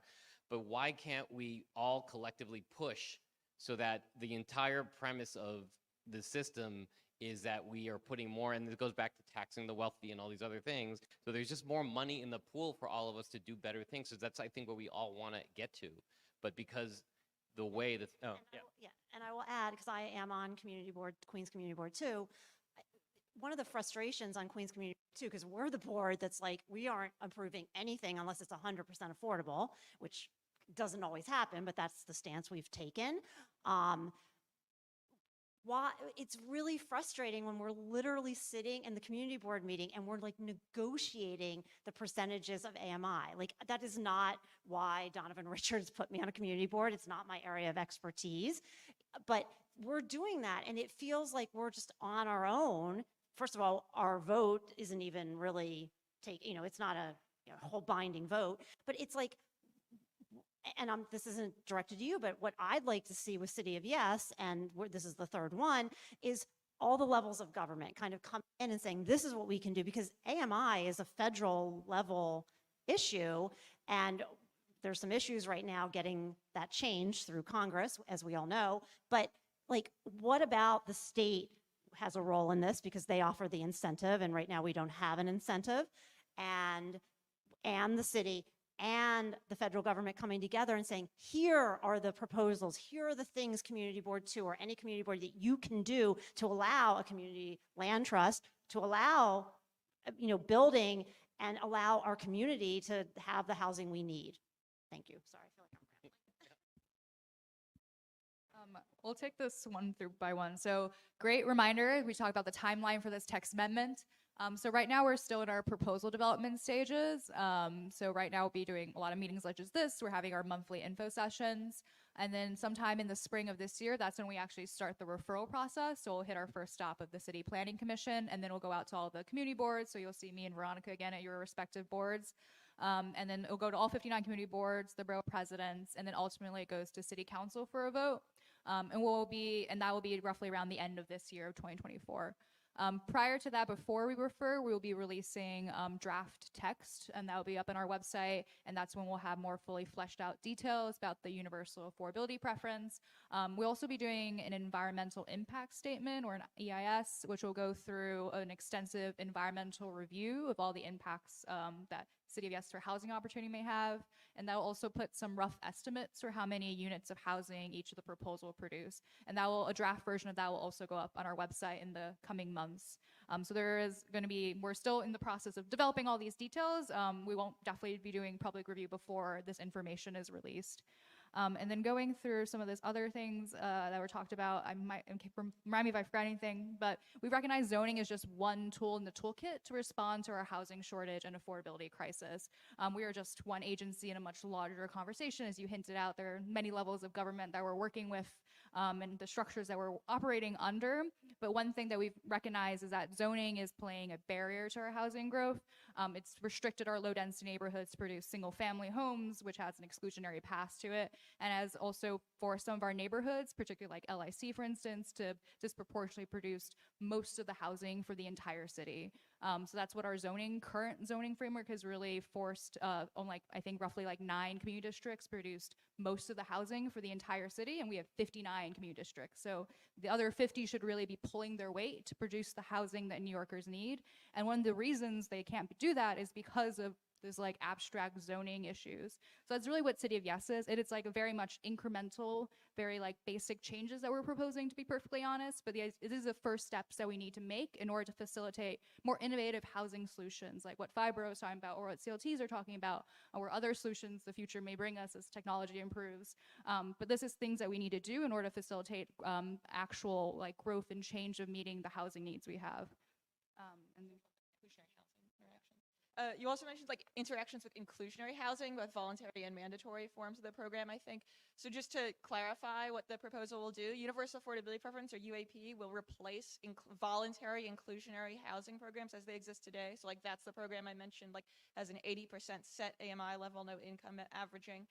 But mandatory inclusionary housing will remain in place, and it will continue to be mapped when there are significant increases in residential density. So what this means is mandatory inclusionary housing, for some of the audience who may be less familiar, will require 25 to 30% of a building to be affordable at different income options that are set at the time of the passage of the mandatory inclusionary housing.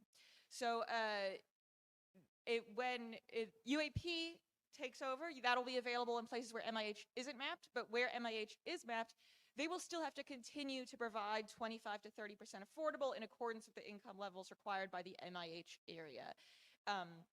So that just hopefully clarifies how maybe both VIH and MIH interact with the UAP proposal.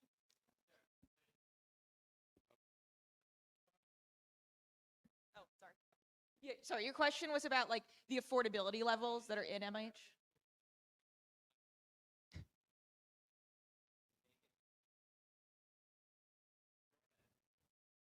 Oh, sorry. Yeah, sorry. So I totally get that, but it's sort of like MIH right now, like you said, it's 30% at 80% or 20, have your different little categories, but those are so nothing, right? I mean, most New Yorkers they don't qualify.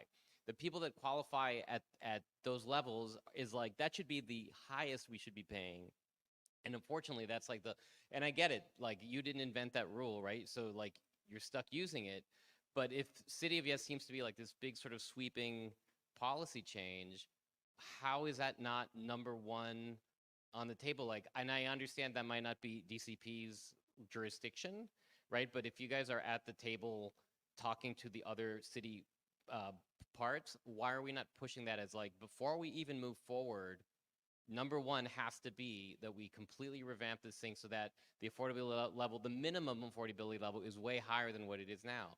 Because then then all of a sudden the rezoning makes a little more sense. It's like, well, you know, we may not love every part of it, but at least that we know that that building that's coming up is actually going to have some true affordability rather than just like a nominal sort of bone thrown at the community. That's what I'm wondering.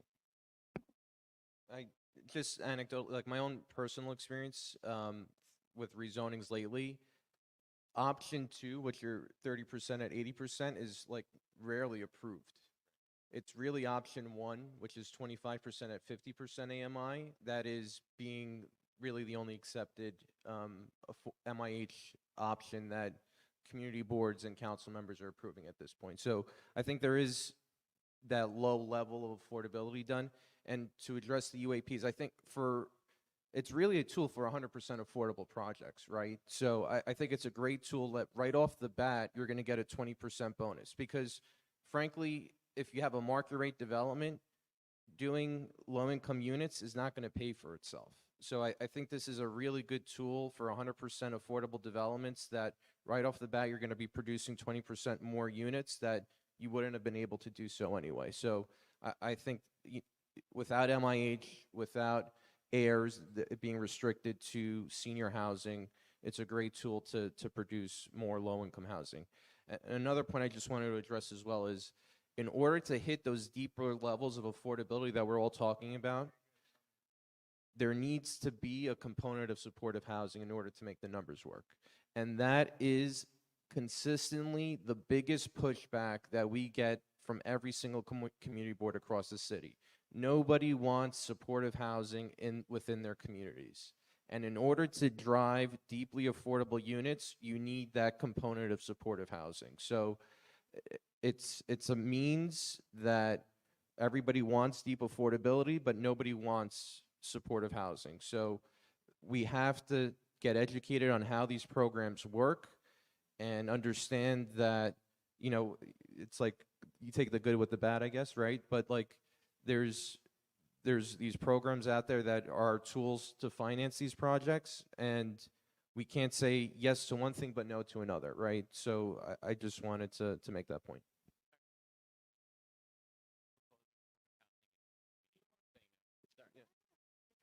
I can't speak for every community board in Queens, but I can speak for CB2. Like, that is not the situation on my community board. Like, we would be thrilled if someone came in and said, here's supportive housing. But what we get mostly is like, we want to build $1 million condos. We want to build a tower, and you know, there's going to be like 25 affordable units in a lottery, but most of it's going to be for like, you know, people who can afford to pay ridiculous market rate rent.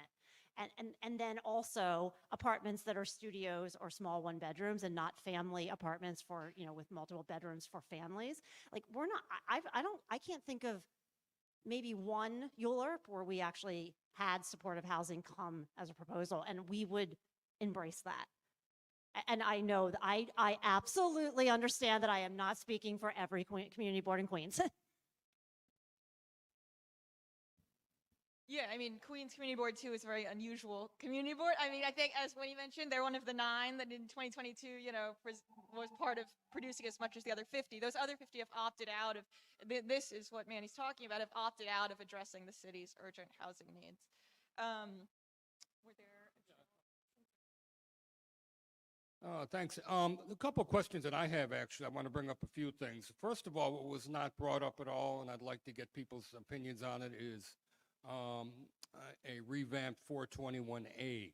I'd like to know from city planning how they factor that in. I'd also like to know from Manny, how important is that tax abatement to actually put up these buildings? I know that that's been the excuse as to why so few permits are being filed right now. So that's one question I have. Yeah, so we are universal affordability preference. UAP really relies on the renewal of a successor tax benefit like 421A. 421A is a tax benefit at the state level that allows for the development or incentivize the development of mixed income rental properties. And without it, we really don't think there's going to be any rental housing added to the market. So we are counting on the renewal of 421A for UAP to really work. Without 421A, UAP will produce 100% affordable projects, but those mixed income projects we really don't think will be feasible without a successor tax benefit to 421A. I'll give it to Manny to speak more about that. Yeah, I agree 100%. But to answer your question, Richard, the only development that makes sense without a 421A is super luxury, right? So it's high-end condos, rentals. Those are the only types of projects that can get built. There's absolutely no like workforce or middle income, moderate income, low income housing that can get built without a 421A. So it's absolutely critical for any development in the boroughs to take place because the only other type of product that would make sense is super high end.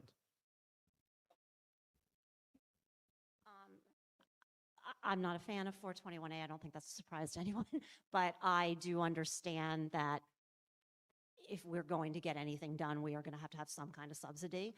But I will say, and I'll speak for the Invest in Our New York coalition that I'm part of, is that there cannot be an incentive unless there is good cause eviction. We will not support it. There cannot be protections for tenants if there's going to be an incentive to build. Both things have to come at the same time, and that will be the pressure we'll be putting on the state legislature. No incentive if you don't protect tenants with good cause. And I'll just add, and I am not an expert on this, so I just caveat with that, but the Social Housing Authority bill that has been proposed is a counter to 421A. And I can't give you all the details of why, other than the obvious sort of top line, which is it would basically allow the state to create a housing authority that had the flexibility to find very different creative ways of funding things. So CLTs, land banks, like there's a whole, it's a purposely non-prescriptive way that just opens a door for a housing authority to be creative with the money to be able to fund affordable housing. So rather than being stuck with 421A, it would basically be a community-led, localized way of letting the state money kind of be dispersed. But I can't talk more about that because I have not studied it yet enough, but I think possibly if you looked into it, you might find that you can accomplish the things you're trying to do through a social housing authority rather than a 421A program. And it might actually, make it so that it bridge like both of our needs in a way that 421A wouldn't have done. So I'm just encouraging you to look it up more.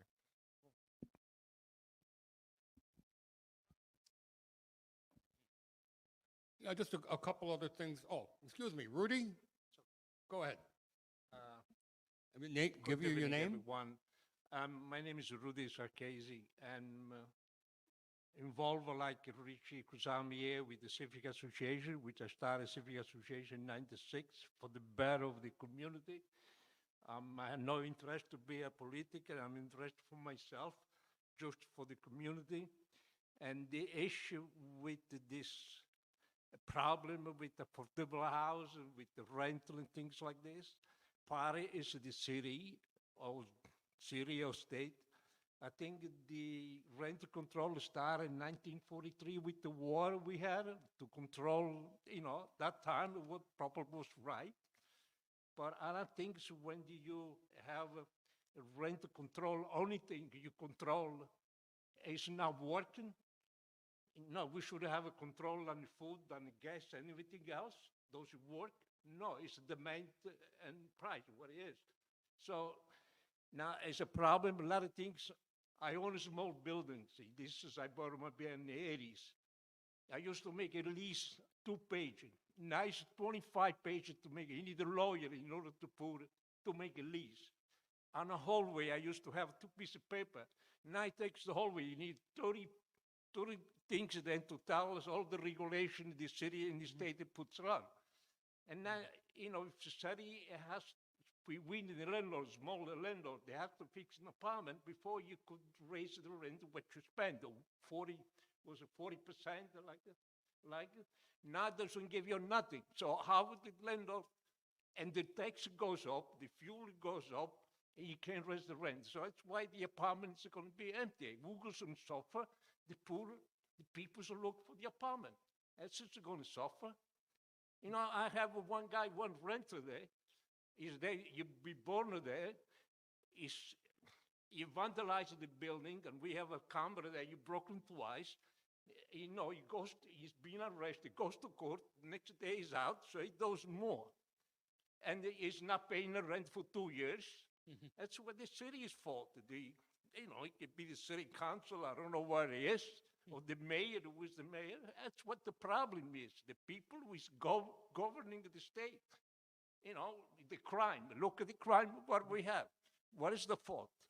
It's the tenant, it's the landlord, it's the politician.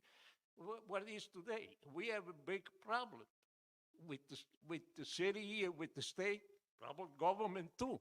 So, you know, that's what we got to realize. It's not the fault of the landlord. So we try to be. Thank you. Thank you, Rudy. Okay. A couple comments I'd like to make that I think is interesting. Number one, it's interesting when you started talking about you know, increasing the monies that we pay for NYCHA and for public housing. But I think if we're going to do that, we also need to make, and my apologies to DCP, but we actually have to make the city agencies, all of them, more efficient, more transparent, less corruptible. I would say that probably if they were run efficiently, it'd be the same as a 25% rent increase, minimum, you know, or I mean, 25% tax increase, excuse me. So I think this is something that needs to be addressed. Even what you talked about, the 5,000 NYCHA apartments, in the article today in the city, they actually said that there was an agency within NYCHA that they created to expedite renting these apartments, and it's actually had the opposite effect because it just created more bureaucracy. So this is just an insidious problem that we always run into. That has to be dealt with. That's just as important as increasing taxes on the rich or whoever. You know, it's very important. And then also one other thing, you know, I've had a few years on this earth, and I know that back when I was growing up, when we rented an apartment, the landlord was not responsible to fix anything except for the major utilities. We fixed everything. The tenants did. And I was reading somewhere when the concept changed where the landlords became so responsible for all the interior work and for all the, you know, basically all the work within the building, put in a new floor, new appliances, whatever, that's when rents started to skyrocket. So what about creating a new pathway for rent when in fact the tenant is responsible for his new appliance, put the new floor in, all these things I used to do when we used to rent an apartment? Just the landlord is providing the major utilities and the building itself, and he's responsible for that. You know how much you could reduce rents? I don't know. This is the way it used to be. And it changed, I think, maybe in the 70s or 80s, okay? But this is something to think about. Sometimes things that were done a certain way years ago, it may create a pathway forward. You don't know. And then one other thing that was interesting, Memo, when you talked about with the CLT, with the fact that if you get the house itself, you can't profit from the sale of that house. That's actually part of MIH right now with the condominiums. That's the way the process worked. If you purchase a condominium that's under MIH, you cannot sell it for a profit. It's the same situation. That actually exists now. And I just recently found out because, frankly, a lot of condos, very few of them are actually run through the MIH program. But this is something that's actually happening down here. They're proposing where Ricardo's used to be. They're putting a new project in there, and they want to do condos under MIH. If you purchase one of those affordable apartments, you're not allowed to make a certain profit if you turn it over, you know? And that's part of this. So that already exists. Again, I don't think it's been used much, but, you know, but it does exist. And this is the first project, frankly, we've seen in 20 years that's under this, is this new project that's going up. But it was interesting, so. Hmm? Yeah. Yeah. Because it's limit, this is the same thing, they're limiting the equity. It's the same thing. It's like the CLTs, and it's even, you know, so it's something you may want to look into and see what the history of that is. I don't know. You would reach out to HPD and find out, you know, what's going on, but I think that's something to think about. And what else did I have here? Well, I think that's the main things right now. It's getting late. It's been a great informational session. Does anybody else have anything else they want to say? Any other questions? Because right now it's, what time is it now? 8:50. So I think we want to stop by 9 o'clock at the latest. So does anybody have anything else they'd like to say?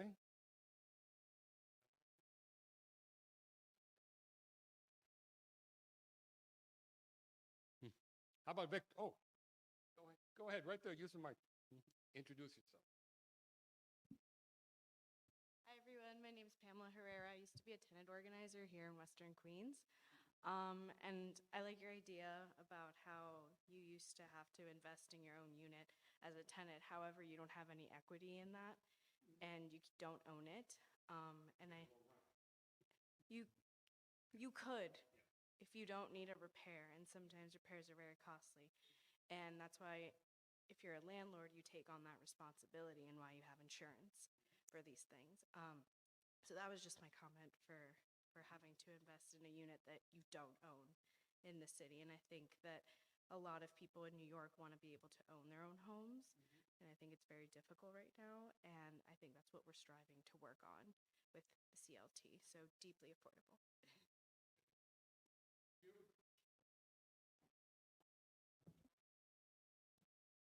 Yeah, I know. More I know. So I am a single woman who has had a decent career, made decent money, and I will never be able to own a home in New York City unless I, you know, have a partner. Like, that is really, that's a whole generation of people. That's not just me. And that's really not okay. Like, people should be able to own homes if that's what they want to do. And I'm not even talking a home. Like, I'd like to own a one-bedroom apartment. So that is, you know, that is something. I think a community land trust can help with that. I think there are other ways at it, but I don't think right now we really have programs where we're like, how do we get people in homes? How do we get immigrant families in homes? How do we make communities? That's a way we make communities.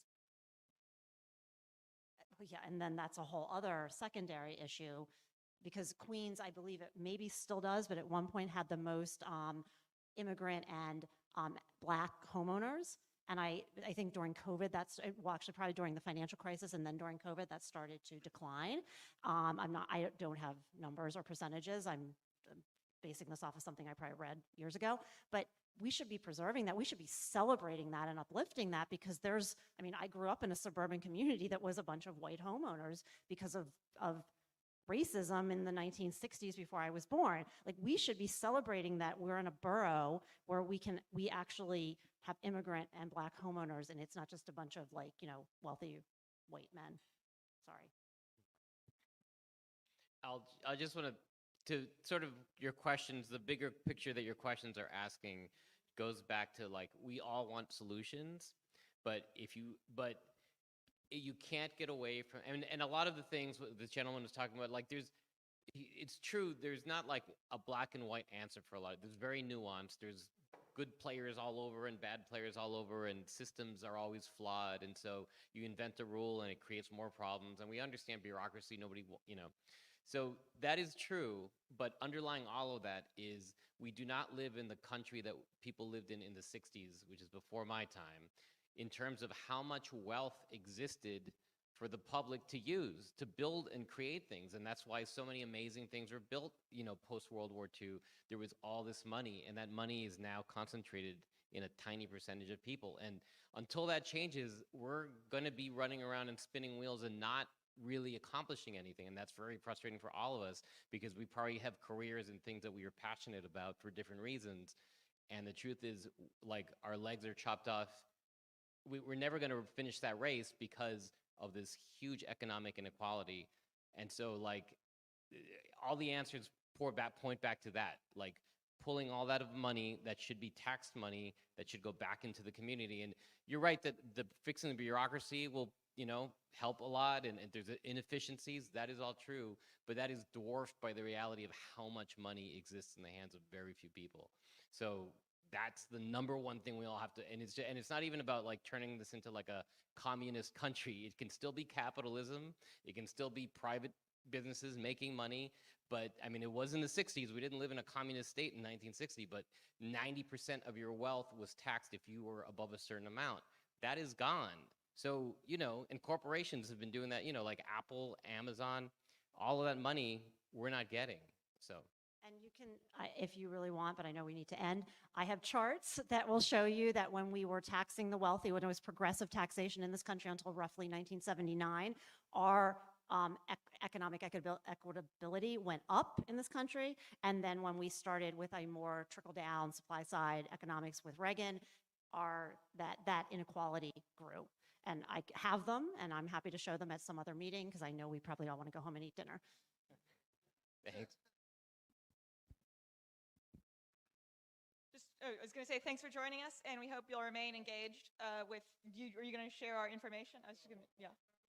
Oh, I was just going to share the DCP's information in case you want to continue. If you have further questions that you think of, it's housing opportunity at planning.nyc.gov. You can email us any questions if you're online, and nyc.gov/yeshousingopportunity is our website. So we hope we'll hear more from you. I just want to make a quick comment about what you're talking about in the 60s and 70s and 50s when there was such a high rate of taxation. And actually, the actual taxes that were paid were quite a bit lower than that. However, what the state was able to do was direct those funds in areas that they thought would be conducive. In other words, let's say to R&D if you were in a corporation, or to employee benefits, or to this or that. In other words, yeah, they were taxed at 90%, but that's not what the effective rate was. But the state said, okay, if you put 30% to R&D, you get that taxed off. And nowadays, a lot of the money goes into equities and things like that. You know, so I do think that there were some good things the way it used to be back in the day. And that being said, I would like everybody to reintroduce themselves and give their contact information. And we thank everybody for being here. But again, I'm Richard Kazami from Old Astoria Neighborhood Association, www.oana-ny.org. I'd like to also thank Chris Cyprian, who handles a lot of our videos. He's back there. Chris, particularly our TikTok. And then Victor Prado with Queens Economic Development Corporation, and also our technician, volunteer technician, and Neil Herden, who runs the Friends of Whitey Ford Field, who we're the fiscal sponsors for them. And let's go down the line. Thanks, y'all, again. My name is Tasfia Naeem from the Five Borough Institute. We're a brand new nonprofit, so would appreciate your support. Subscribe to our newsletter, follow us on socials. Our website is FIVEBORO.NYC.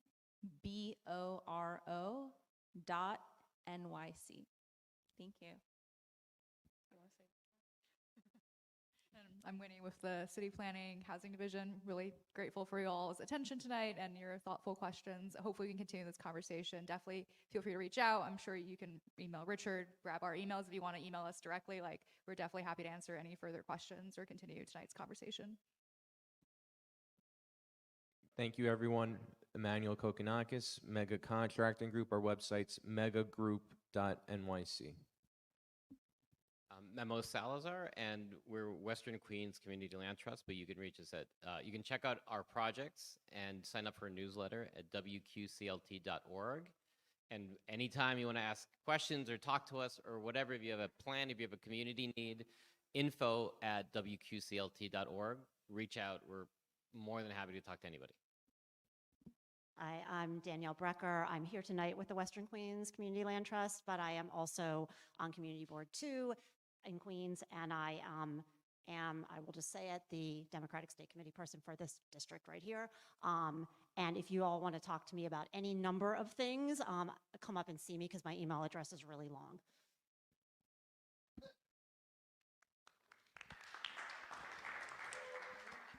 Oh, before I go, also, I wanted to thank Mark Goldberg for taking photos. Mark, thanks. He's at every public event in Astoria, and he basically, he takes photos and gives a record of it for everybody. Thank you. So I'm going to self-promote and whatever. Actually, it has nothing to do with this photography. Is I need people who live directly next to an elevated train. Anybody knows that you live right next? But I need that hero shot of here.